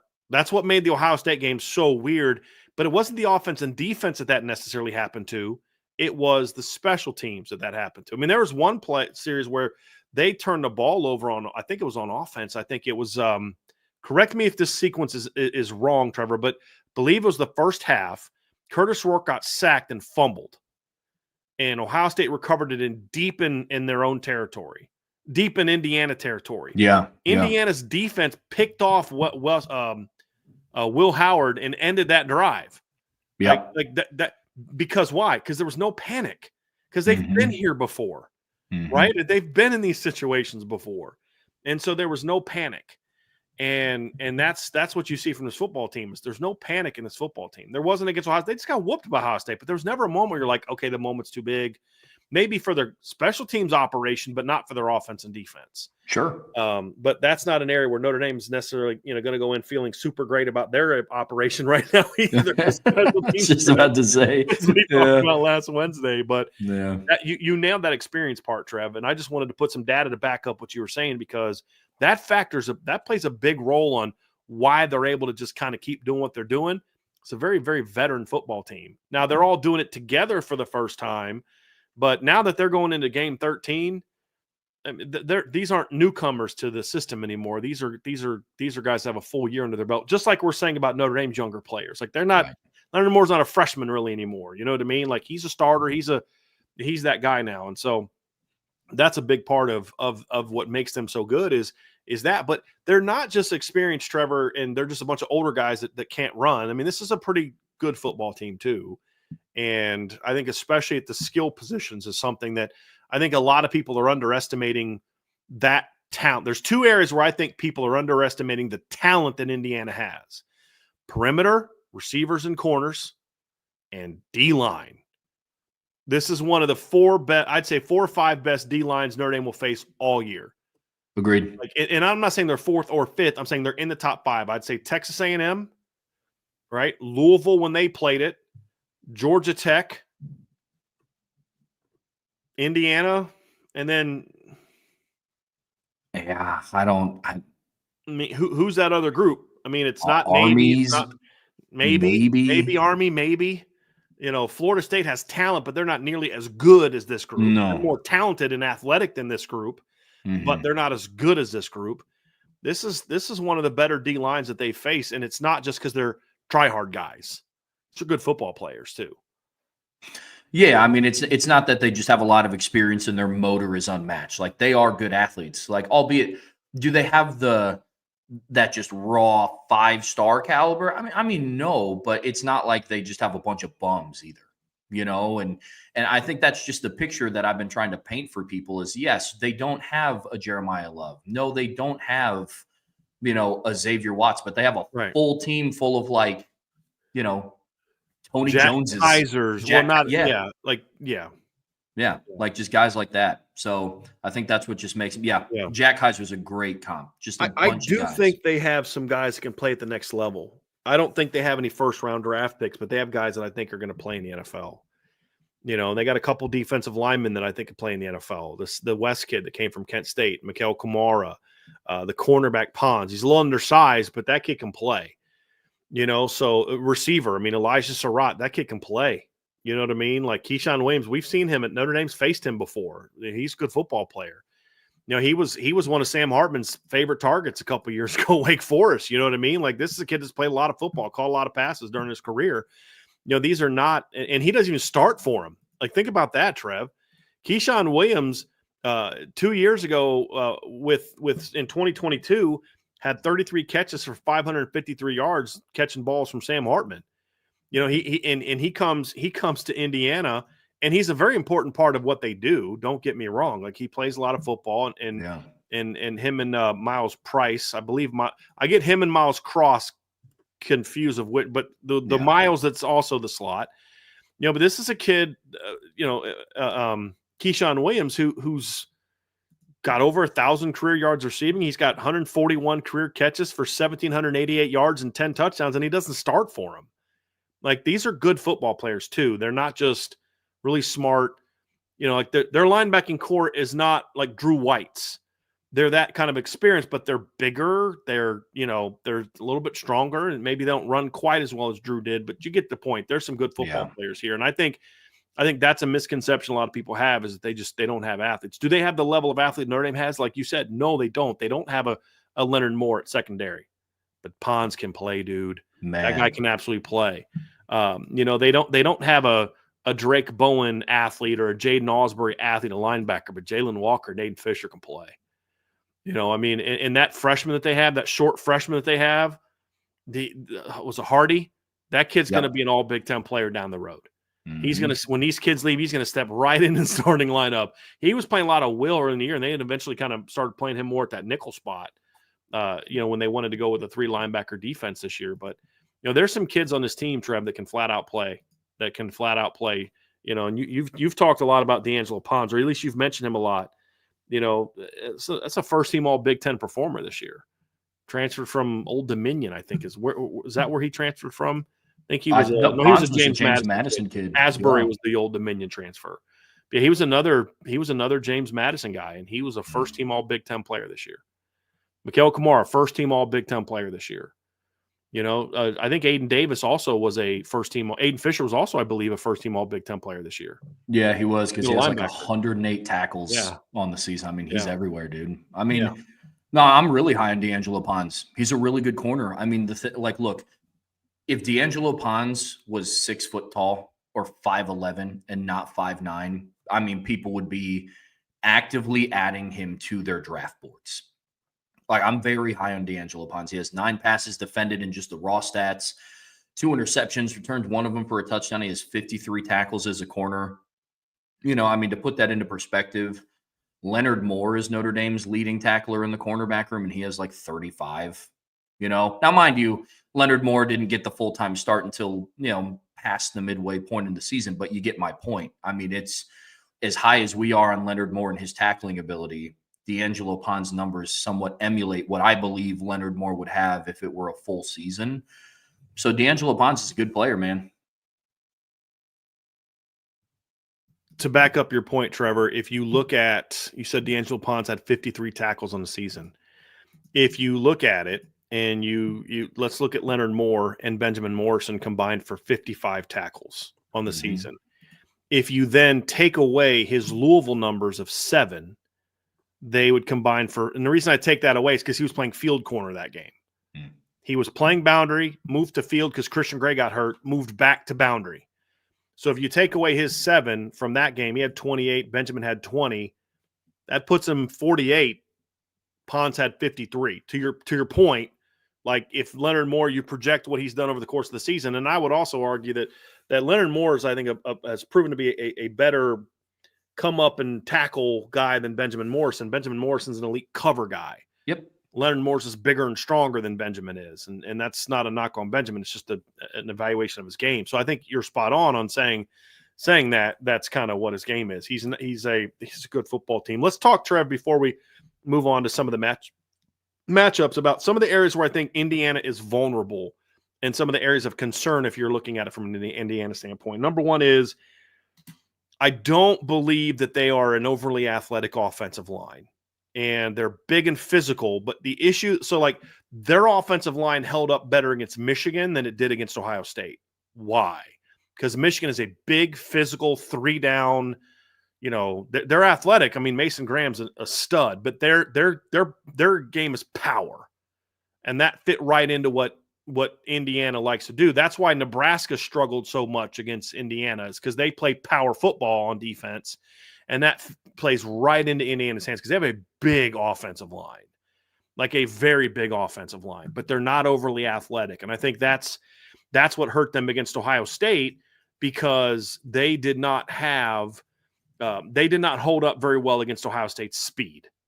Ohio State was able to have to give them a lot of problems in that game, because just real quick, across the board, their starting lineup, offensive line left to right, is 308, 6'5", 308, 6'5", 311, 6'4", 318, 6'5", 307, 6'7", 319. It's a big offensive line. At times this year, we've seen big offensive line give Notre Dame some problems, but we've seen also Indiana's offensive line has had some issues with athletic defensive lines, and that's what Ohio State did to them. Their defensive line just penetrated. They had really aggressive stunts with the second level defenders, the linebackers, and just ate them up. I mean, that's really what it boiled down to. So if you're looking at it, that's the first area where, if you're Notre Dame, you got to take advantage of that. And if you're Indiana, you got to have an answer for that. Just have an answer for the athleticism that the Notre Dame defensive line brings to the table. That's the first area where, when they have had some struggles at times this year, it's because they're a big physical offensive line that doesn't necessarily overly move that well, and teams can take advantage of that. Yeah. Yeah, absolutely. They had some issues in pass protection against Ohio State. I mean, they gave up 5 sacks. I think 2 or 3 of them went to Cody Simon, their linebacker. Like they don't do a great job of blitz pickup. Now, Indiana style of football is run downhill, very like north south. I mean, that Throw a is ton of their RPOs off their yes. run action. Yeah. Yep. And to build off of that, one of the things that hinders them is Curtis Rourke is not mobile. I mean, he's kind of borderline on that fringe of it's not even like he's a Tyler Shuck where they're calling design run plays, but can escape and get out if he needs to. Like Curtis Rourke is not a mobile quarterback. And so when they do face those more athletic defensive lines and those more athletic pass rushers that give them problems, he doesn't showcase the ability to get out of those. And like it's not a fair comparison to say, but like Riley Leonard completely different style of quarterback, right? But it's some of the issues that they have. So not only do they struggle with athletic pass rushes, their quarterback struggles in certain gap escapes because he'll get run down. So, offensively for them, that is another key area of weakness. I mean, pass rush, we're going to talk about it all week, but being able to get after Curtis Rourke is going to be it's got to be top of mind for Notre Dame's defense because, they do have good receivers that showcase the ability to get open. So, yeah, and that's where I'm at with that one. Another issue for them, Trevor, to me is they have good athletes. I think people underestimate their athleticism, but when you talk about this level, do they have the athletes at safety, at linebacker, on the perimeter of the offense to say, hey, they can play against the Notre Dames, the Georgias, the Ohio States. We've already seen it against Ohio State, but one game does not mean that's who you are against every team like that, right? Because if we're going to play that game, then the counter by an Indiana person, well, hey, I watched you play against USC, and your defense didn't look like it was any great shakes either, right? But you saw it against Michigan a little bit. You saw it early against Michigan State a little bit. There have been some of those flashes this year, Trev, where you look at it and say, boy, that wasn't like they were able to kind of eventually figure it out because they're just so experienced and they don't panic at all, as we mentioned. But so, boy, if a team could do that a little bit more, they might have some problems. They might have some problems getting that ball off, and that's certainly something that hurt them against Ohio State and hurt them a little bit because they jumped on Michigan early and then kind of faded, and missed some opportunities. So. Yeah, that's kind of, I think, the lack of just the dynamic athlete against a team like Notre Dame, who does have a lot of dynamic athletes. I mean, Jeremiah Love, Jadarian Price, Jaden Harrison, as you mentioned before. Chris Mitchell actually is. They just haven't used him as well. right. Notre Dame's linebackers can all run. Xavier Watts is going to end up being a unanimous All-American again.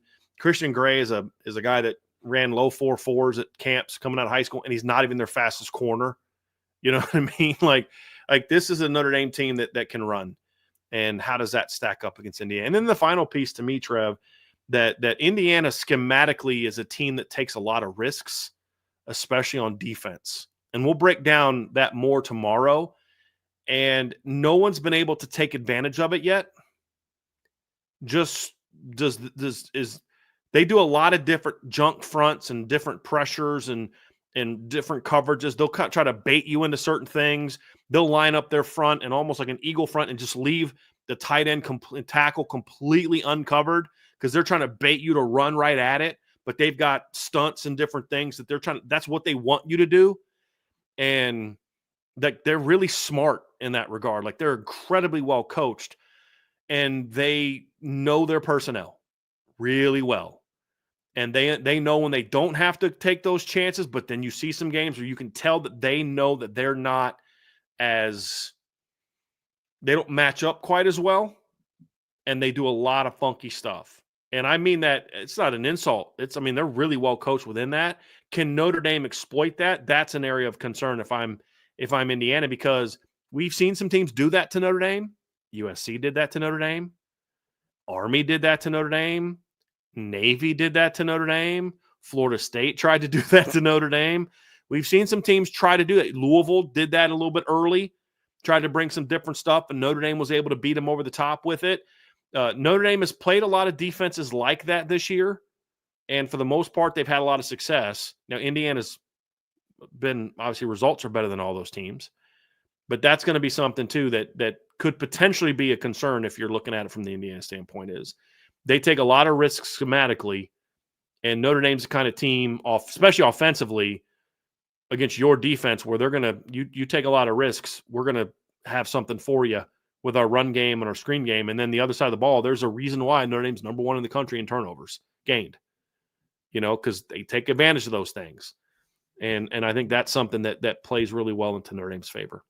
Yeah, absolutely. I mean, their coordinators on offense and defense do a really good job of making sure and putting their players in a position where, the lack of athleticism, and that's not to say that they have none. It's just in comparison to some other opponents, the lack of top-end elite athleticism does not become a detriment, and then that's where the experience starts coming into effect. You can take calculated risks with your defense when you have guys that have seen so many different looks and have so many different snaps, unfortunately. Within that system. Right. And, but the detriment for Indiana in this game could potentially be, now, again, not a knock on Indiana, but Jeremiah Love, Jadarian Price, heck, even Riley Leonard gets into the open field. I don't know if Indiana has a guy that can track them down. But to be fair, Notre Dame has played 12 teams this year that can't catch Jadarian Price and Jeremiah Love when they get into the open field. You said a big reason why, though. Indiana has not had to account for a quarterback like Riley Leonard this year. Mm-hmm. They also haven't played a team. Well, I don't think that's true because I think Travion Henderson has big-time speed. Yeah. I don't know that their offensive line is on Notre Dame's level, but Travion's dynamic. But outside of him, they haven't faced a whole lot of running backs that are super dynamic. And as you and I pointed out last week, Trev, they definitely haven't faced really any mobile quarterbacks. I think Will Howard's probably the most mobile quarterback they've played this season. And I think that's factored into a big part of it as well. You can key on the running backs when you're not worried about a quarterback that can hurt you. You focus too much on stop. I mean, Miami, Ohio did that. Remember, like they crashed the Notre Dame running backs hard. And Riley Leonard rushed for 143 yards in that game. Because of that. Riley Leonard was on pace for rushing for 200 yards against Purdue. Yeah. What do I mean by that? He had 100 yards at halftime and they pulled him. You know what I mean? For that exact reason, because the running backs gashed Purdue early, and then they kind of overcommitted a little bit to that, and that was allowing Riley Leonard to go off a little bit. So that's what makes Notre Dame unique, and that's where I say, like, those risks can hurt you, because Indiana's going to have tackles for loss. They're going to stuff Notre Dame at times. Oh, yeah. They're going to put Notre Dame. They're going to force some punts. They're going to keep Notre Dame off, But then there's going to be the 4, 5, 6 plays where you get a body on a body, and you're able to – now your backs take over. Or you crash the running game because you think you have Mike Denbrock figured out. Next thing you know, Riley Leonard's the one that actually has the ball, and he's, out the other side for a big play. So I think all those things kind of factor in of, if you're looking at it from an Indiana standpoint, is a reason to be concerned, because you're playing a team like Indiana has good athletes. They do. They have very good athletes, and they've out-athleted just about every team they've played, including Michigan. Yeah. I think that ultimately, Michigan was able to whoop them a little bit in the trenches, especially in the second, third, and fourth quarters. But their athletes were, for the most part, better than Michigan's because they didn't have Will Johnson, didn't play in the game. Colson Loveland was the only guy that really, for that Michigan offense, that looked like he, belonged on that field. He was making some plays for them in that game. But, the rest of what Michigan was doing in that game wasn't, that's not a real athletic Michigan football team. Especially with all the injuries they had at the skill positions this year, Trev. But when they played Ohio State, they couldn't out-athlete Ohio State. And that hurt them. That hurt them quite a bit. I mean, you say what you want about Notre Dame's receivers, but there's a difference in speed and athleticism from Bo Collins and Jaden Greathouse and Jaden Harrison and Chris Mitchell and Jordan Faison, then Tyler Morris and Peyton O'Leary and Frederick Moore and Kedrick Bell and Samaj Morgan. There's just a different animal there. And Notre Dame's also has their tight ends that can do some things, and their running backs out of the backfield. There's just a different gear in South Bend than what Michigan had on offense. And the only team that really had that this year is Ohio State, and especially on defense. And we saw what that defense did to Indiana as they overwhelmed them. Yeah. I mean, they had 153 yards of offense in that game, 156. I think 70 of them came on the opening drive. Mm-hmm. Mm-hmm.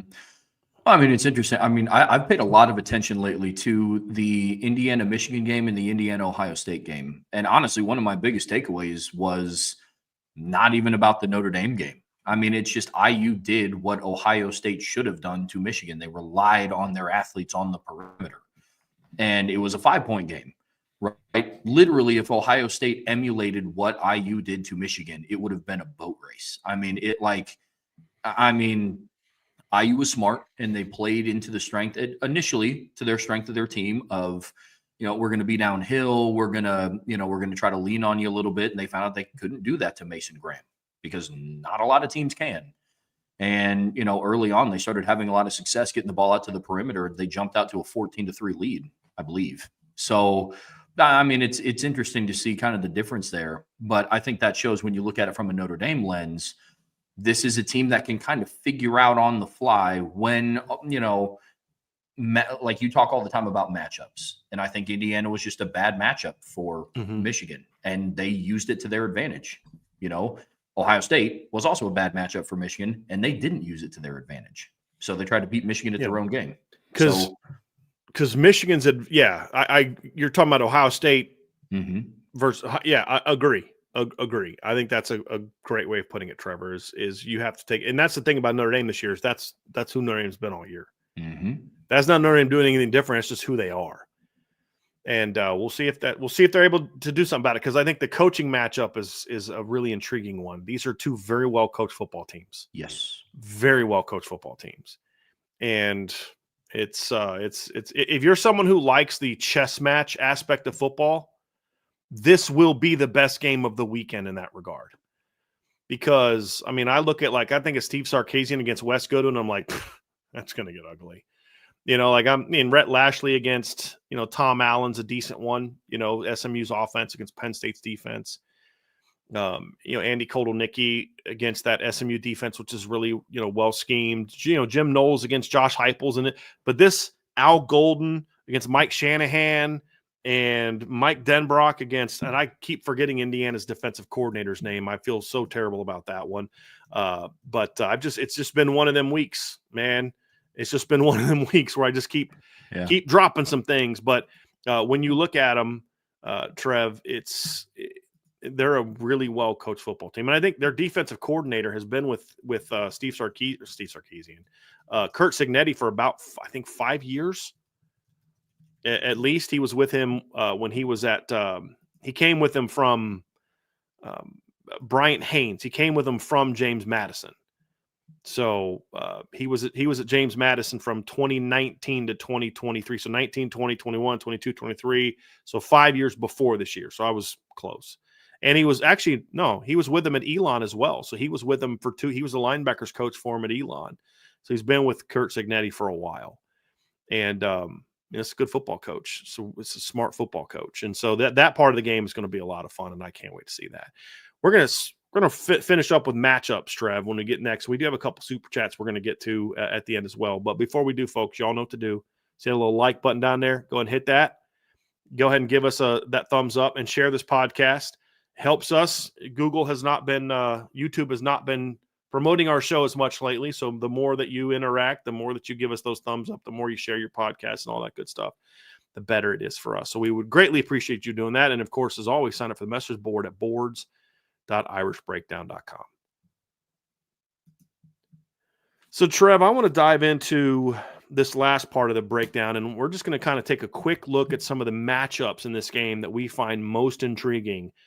And we're going to begin with the Notre Dame offense. And I know there's one matchup for sure that you are absolutely going to have your eye on and we'll get to more specifics about it tomorrow. But as far as one that will impact the game one way, could impact the game one way or the other in this matchup. And you hinted about it last week, and we're going to start diving into that now. Yeah, man, I'm excited to talk about it and get more in depth with it tomorrow because I got a lot of fun numbers to kind of back this all up. But Notre Dame's been nerding out the last couple of days, fellas. Oh, so, I'm talking just pages and just pages. So, it's a lot. Love it.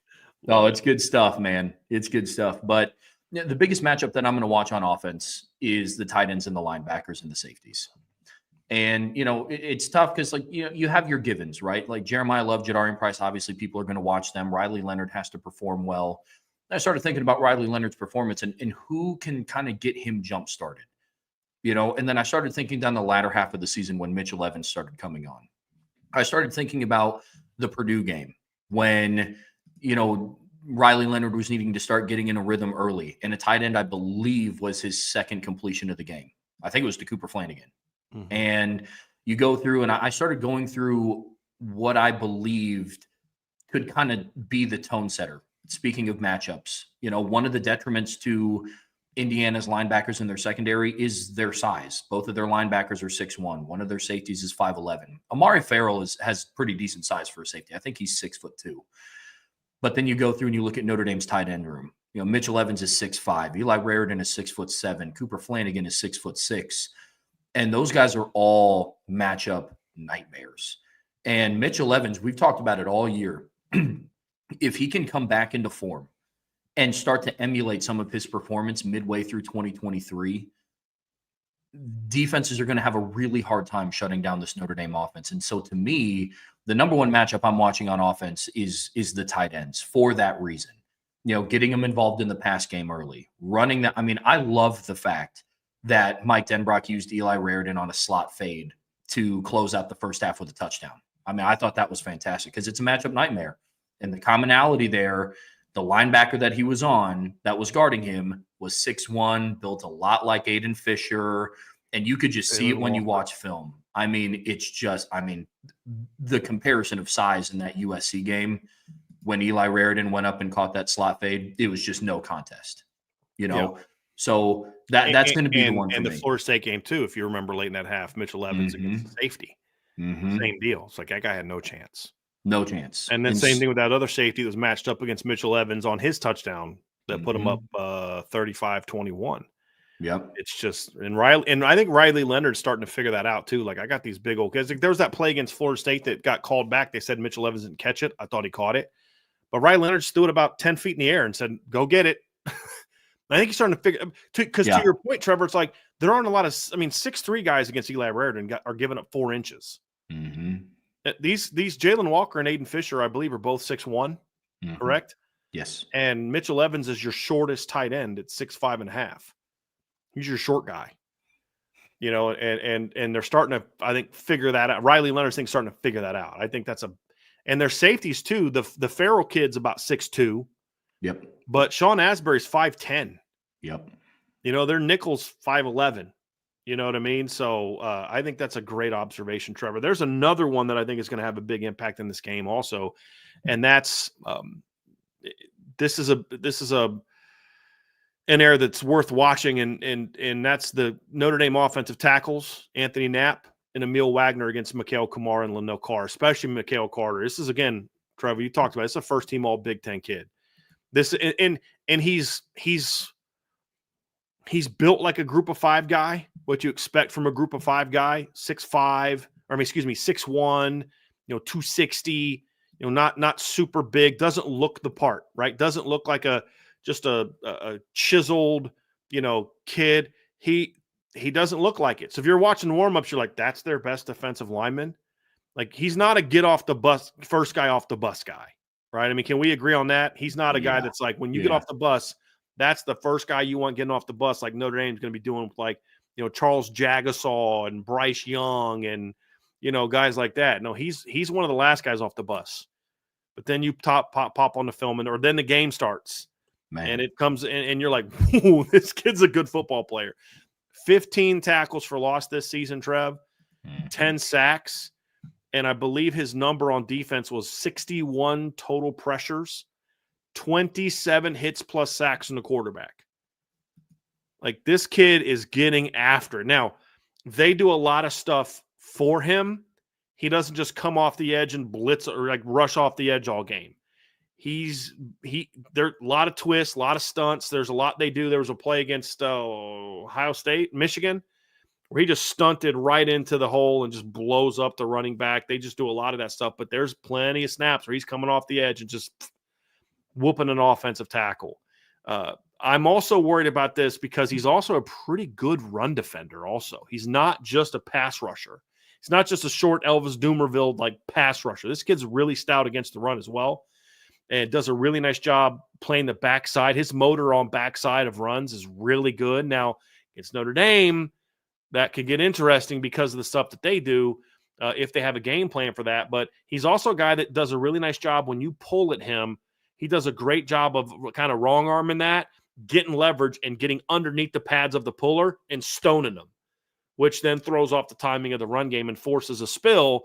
And once they spill, this team runs well enough to get to the football. It's a really good football player, and you're going to have to account for him run game and pass game.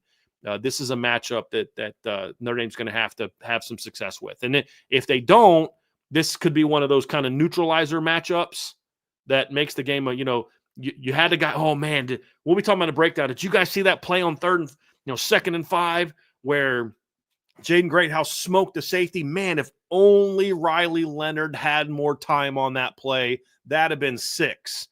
But instead, it was 3rd and 13 because Mikael Kamara whooped somebody on the edge and had a sack.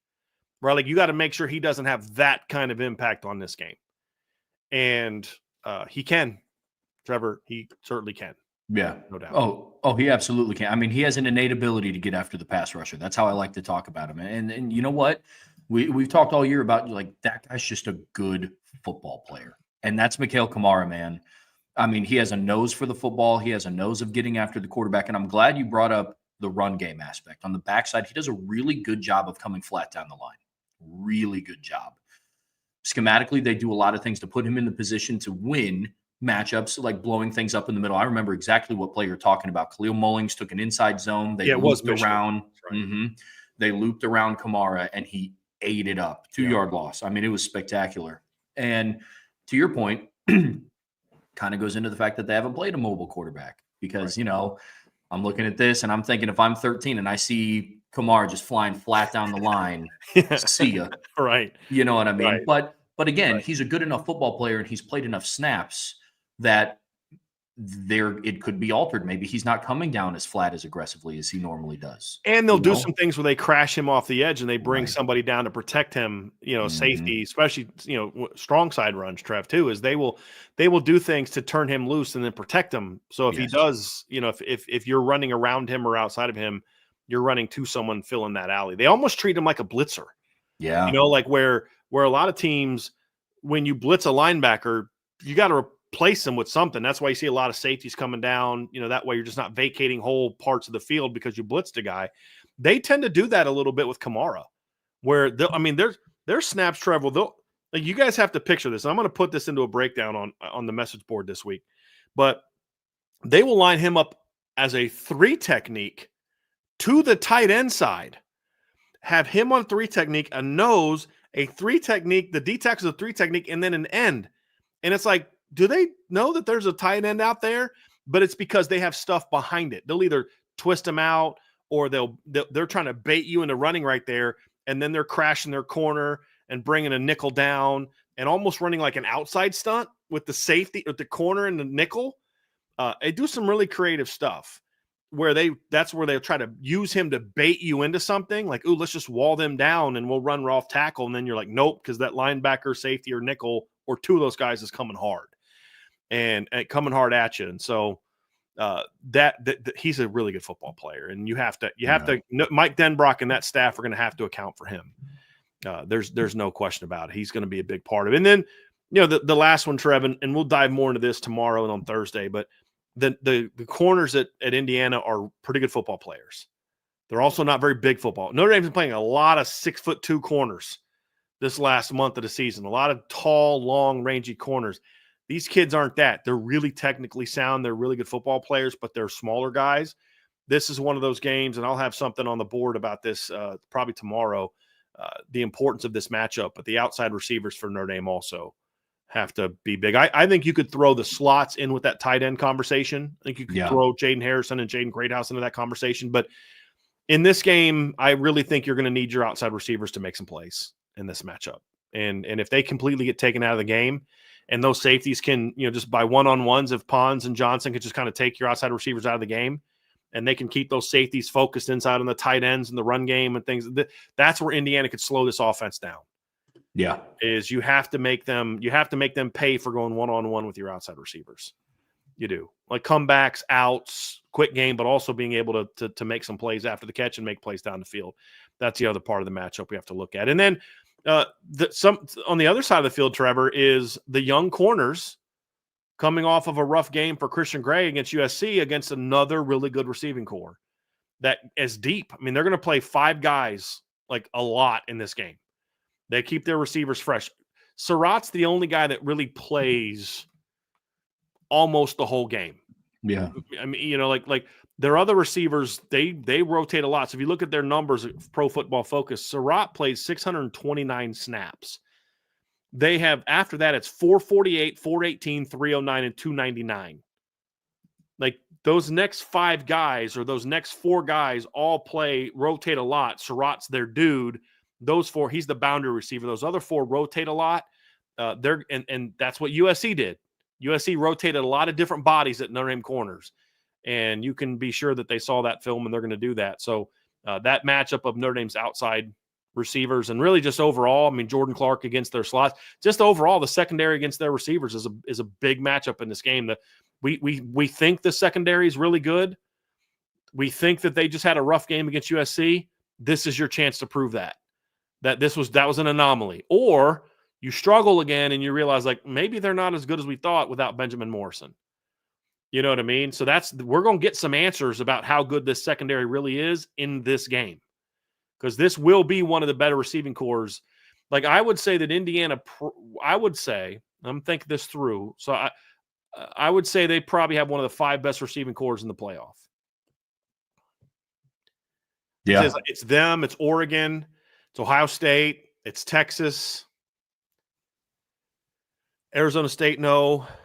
SMU's got athletes, but I don't know if they have Penn State, definitely not. No. We're talking receivers. Clemson, definitely not. Boise State, no. Boise State, no, definitely not. Yeah, I mean, they're in that top group with Ohio State, with Oregon, with Texas. Yeah, they're in that top group of the best receivers. And Georgia doesn't have their receiving core. I mean, Georgia has a couple guys that are faster than their guys, but Arian Smith's faster than a lot of people. He still can't catch the football. Yeah, I was just about to say, I was listening to the SEC championship broadcast, they said that Arian Smith is not a natural catcher of the football, which is a tough trait to have. Yeah. When you're a team's number 1 receiver. That's tough. But with this secondary matchup with the corners and the receivers, one thing that I think is going to be an interesting matchup is kind of the game within the game of, USC did rotate in a lot of guys, and Notre Dame's corners were very gassed, and Indiana does the same exact thing. So on top of the performance on the field, I think it's going to be interesting to see how, Mike Mickens and Christian Gray and Leonard Moore kind of handle that in back-to-back games. Now watching the film, I do firmly believe that it was just fatigue from a very long season, because Notre Dame was not the only team that was dog tired in the last week of the year, right? But it is going to be interesting. To your point, Brian, we're going to get a lot of answers around, was it a fluke, or do teams with receiver depth give Notre Dame problems because of their lack of cornerback depth? Right. Because they had an injured cornerback against Louisville, but it wasn't Benjamin Morrison that was injured against Louisville. It was Christian Gray. Right.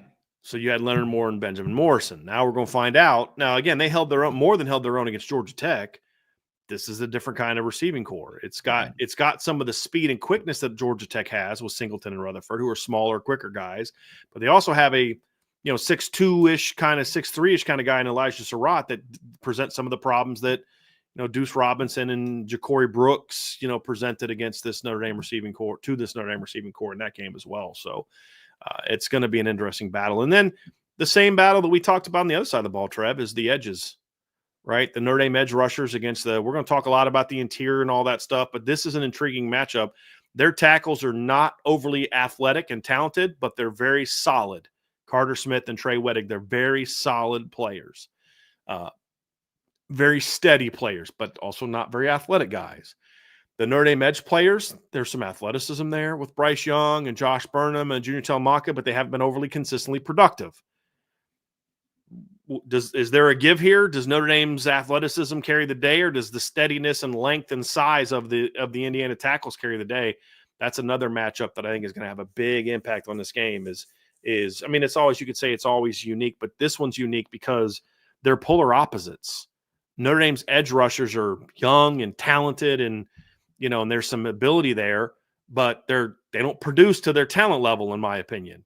The Indiana tackles don't have nearly the God-given ability. They have the God-given size, but not the God-given ability that the Notre Dame kids had, but they're super steady. And an underappreciated part of this is Bob Bostad is their offensive line coach. For those who remember when Wisconsin's offensive line first became great, it was under Bob Bostad. He eventually left for the NFL and then came back to Wisconsin, coach of linebackers. He interviewed to replace Harry Hiestand back in 2017. He was one of the guys that we interviewed. It was him, and then it was a guy that was, I believe, the offensive line coach with the Texas A&M, who had worked with Chip Long before in the past at Illinois.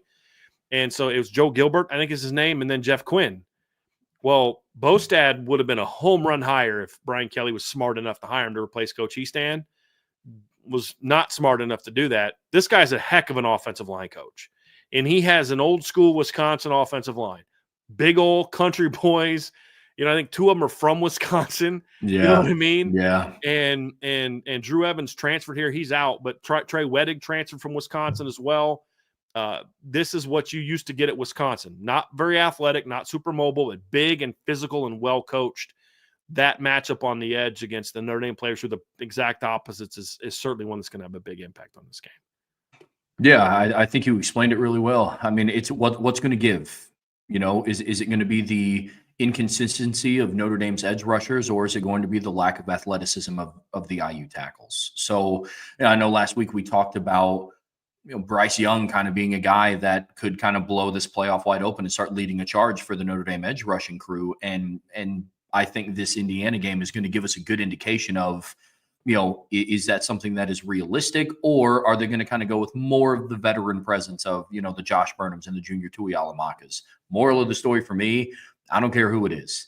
It could be Logan Thomas, but as long as somebody goes in and is able to, as long as somebody's able to go in and make an impact off the edge, that's going to be what's interesting. And maybe there's a package with Logan Thomas and Bryce Young, two athletic kids. I mean, if there's one thing that Al Golden is able to sniff out, is he's able to hurt you in things that you don't do well. So that might be third down package super interesting, Trevor, with maybe a Logan Thomas, a Jalen Sneed, guys like that. Very interesting. And do they look to maybe bring some more linebacker pressures off the edge to use that speed around those tackles? Maybe slam the defensive ends right into the face of the tackles and then bring some of that speed off the edge. Not into them, but cross their face, but do it. There's two different ways to slant. One is I'm trying to slant across your face to get into the gap. The other one is I'm trying to slant across your face to make you occupy me because we're bringing something right off me around the edge. Could there be some of that stuff? Where I think this could be a game where you got to be really careful with your twists and stunts, but if you do them right, you can have some success because they're not an overly athletic group. To your point. Yeah, so, Ohio State did that with JT Tuimoloau. They rushed him. They had him slant inside, and Cody Simon looped around. So the left tackle took Cody Simon because he had already had 2 sacks at that point. JT had a free rush on the quarterback. So it's going to be interesting to see what they dial up. So that's kind of the matchups part of it, Trevor. I mean, we think we covered a lot tonight, right? We're going to dive into even more detail. Think about this, folks. You're going to get even more detail the next couple days when we do our shows at 2:00 these next couple days. Tomorrow's breakdown is going to be focused on the Notre Dame offense against the Indiana defense, and we'll dive into that. But we did have a few super chats that I want to get to, Trev, before we get into this. We had one from my guy, Riza. Thank you so much, Riza. Excited for the tailgate on Friday. Appreciate the super chat. I am too. I'm looking forward to I hope you're going to be there. Looking forward to meeting you as big time for sure. Big Hoss with a super chat. Thank you, Big Hoss. Good evening, fellas. My wife and I just had our first child yesterday morning. Watching this show while rocking my newborn to sleep gives me so much joy. Love the show. Big Hoss, man, we appreciate you so much for being with us tonight. And I just love the fact that this newborn is getting to hear our voices already. You're indoctrinating your child pretty quickly, and we're here for that. We support that fully, indoctrinating them into the Irish Breakdown community. We're all for that. But hope mama's doing really well. Hope your young baby is doing very well. First child. I truly can't fathom that because we don't have a child. So man, that's awesome. Congratulations. Really awesome. That's awesome. Michael S. with a super chat says, what previous Notre Dame opponent defensive front and backs most resembles Indiana's? We were asked this the other day, Trevor, and I'm having a little bit of a tough time with it because I don't know that there's necessarily one that comes to mind. I think maybe Louisville, but like Louisville was a little bit bigger, I think, on the edge. Yeah. But Ashton Gillott is a similar matchup problem that I think Mikael Kamara is. Yeah. In my opinion, I think Ashton's a little bit taller and similar girth. And we saw and he plays with a similarly high motor. They'll move him all around the D line a lot like Indiana does with Mikael Kamara.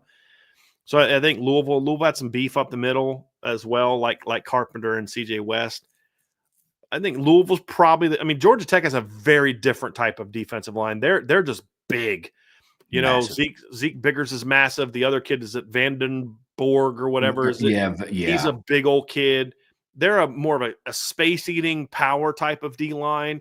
Indiana has a little bit of that to them with CJ West at nose, but even he can penetrate. He can be disruptive. So I think Louisville's probably the closest that we've seen in my opinion. Trev, I don't know if you agree or disagree with that. Because we were asked that last week about but I think their backers are different. I think their backers are closer to what Georgia Tech had. Yeah. But their D line is more of like what Louisville had. I don't know. What are your thoughts? No, I'm the same. Ashton Gillott and Mikael Kamara have a lot of comparisons. I think Ashton Gillott is like 6'3", 275. Listed there, Mikael Kamara is 6'1", like 265. So give or take a couple of inches and like 10 pounds, and you'd probably easily find that 10 pounds if Mikael Kamara was 2 inches taller. So, how they use them is very similar. They get after the quarterback. When Gelotti's at his best, they get after the quarterback similar. This kid's way more consistent than Gelotti was. Yeah. So, no, I agree with that. Because outside of that, like linebacker-wise, it's not Louisville's linebackers. So I would say Georgia Tech's linebackers and Louisville's defensive line. Yeah. Good stuff. Michael S. also said, is Keon Keeley doing what was expected when recruited? Would he have made a difference at Notre Dame? No, he has hardly played at all there. So, no, he's not doing what was expected. We've made a difference at Notre Dame. I don't know the answer, but I think yes. I've said this before. I think Keon Keeley needed a place like Notre Dame. He needed the structure, the push, the smaller classrooms, the more individual attention, the more of if you go do something that you shouldn't be doing, it's not going to fall through the cracks like it does at a bigger state school like the University of Alabama. He needed the discipline of a place like Notre Dame, and he didn't get that. And so he's fallen through the cracks. He had that at Berkeley Prep with Coach Chow. That's anybody that knows him knows that he is an old school coach, very much so. And he was able to help keep Keon focused on what matters. And they haven't done that at Alabama. And so I think he would have done a much better job of that. Now, how good of a player would he have been? I don't know. But I've said this a million times. People can say all they want, Trevor, about, well, this kid didn't pan out there, so he wasn't ever really that good. I believe fit is very important. Very important. And I think Keon, I said at the time, I understand why he's making this move. I think it was the wrong choice. I think he had people pushing him towards the school for reasons that shouldn't have really factored into why he picked the school. And they weren't considering the things that I was concerned about. And, so that's why I don't think he succeeded there. And I don't think that means he would not have succeeded at Notre Dame. Also, the depth chart would have been more favorable to where he would have probably walked in and been like, hey, if I do what I need to do, I got a chance to get on the field right away. And maybe that would have caused him to make some better decisions as well. AST 1, 2, 3, 2, 1 in order. What is most likely? Notre Dame by 2 scores. Notre Dame in a game decided in the last 2 minutes, either late comeback or final drive, or IU by any margin. Based on what you and I were talking about today, Trevor, I think he already has it in the order that we will have it. Like Trevor and I were talking about this, and I haven't made my prediction yet, Trevor. I'm trying not to think about my prediction because, I'm still working through breakdowns and film and stats analysis and all that. But the thing I said is, I expect this to be a competitive game. But there's a lot more things that make me think it could not be competitive in Notre Dame's favor than otherwise than the last one of Indiana winning. It would require Notre Dame to not play well to lose this game. Like they'd have to play not well, like C minus game to lose this game, in my opinion. And I'd be very disappointed if that happened, right? So I think you have. I would probably flip 1 and 2. Well, no, I'll because I don't think the game is going to come down to the last 2 minutes. I think it could be a 1 touchdown game, but I don't know that it'll come down to the last 2 minutes where Notre Dame has to have a final stop or a final drive and win it. I could see it very much being like the Louisville game. Very much being like the Louisville game. But last 2 minutes, no, I think that's less likely than Notre Dame winning by. Because, I mean, 2 scores is 10 points. 9 points, 30-21. I mean, that's a competitive football game. That's how I would put that one, Trev. Yeah, I would too. I mean, instead of Notre Dame in a game decided in the last 2 minutes, I mean, I think it would, if it were to come down to that, I think it would be something to where like the game kind of gets put away with like 5-6 minutes left on the clock. You know, you play things out situationally. But yeah, I mean, for me, it's just a lot of it. This is on Notre Dame's plate, and I mean that in the most respectful way because I'm a big believer in that you should respect every opponent that comes across your plate. Right? Notre Dame didn't on September 7th, and we all found out what happened. You know. So, you know, this is not a lack of respect for IU. This is just me evaluating 2 football teams. And if Notre Dame comes and plays the way that they have played, you know, really since their first bye week, you know, because I don't want to say like since the Northern Illinois game, because there was a lot of improvements that needed to be made between Purdue and Louisville, right? But if Notre Dame comes out and they emulate how they performed and play at that level, not, you know, above and they turn into 2020 Bama, but if Notre Dame comes out and plays the way that they played in their last, call it 7 games of the season, and IU also comes out and plays the best football that they've played, like they're performing like they did again in moments against Michigan and against Nebraska. Like I think Notre Dame wins by 10 in a very competitive football game. It's just, you know, maybe not the final score tally, but something to where it's competitive, like how Oregon and Penn State were competitive. You know, like Notre Dame's defense is just set up in a way where once Notre Dame scores a certain amount of points, I don't know what that number is because I think it varies from team to team, a really hard defense to come back on. Really hard defense to come back on. So that's where I'm at. And then the last one here from Michael S. OSU, thank you, Michael, very much. OSU is big and fast. Notre Dame is athletic. Is that enough to beat Indiana's O-line? Well, we'll find out. I don't think Ohio State is all that big. Outside of Tyleik Williams, I don't think they're a massive defensive line. I mean, they're a little bigger at the big end position. JT is 270.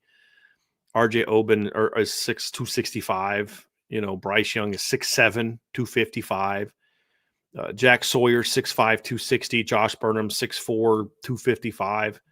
You know, their D tackle, Ty Hamilton, is 6'3", 295. Riley Mills is 6'6", 305.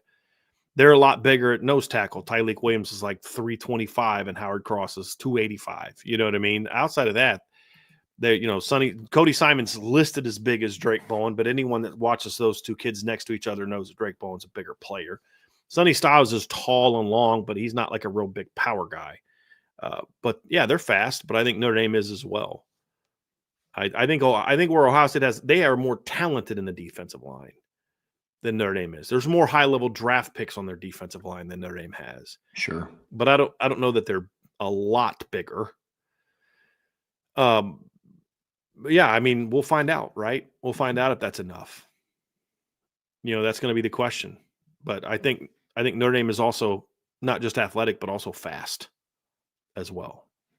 So while they're not as big as Ohio State, they're not small compared to Ohio State either. Right. So that's I mean, what they lack in being small and like weight, I think they make up for in length. You know, Howard Cross isn't, you know, a 300-pound guy. He's 285, listed at 288, but he has really long arms. You know, he's very quick. So like they're very different players. You look at the linebacking core. Notre Dame's linebackers are long. You know, so yeah, it goes back to that age-old conversation that Brian always talks about. It's just matchups. You know, it's just teams match up differently.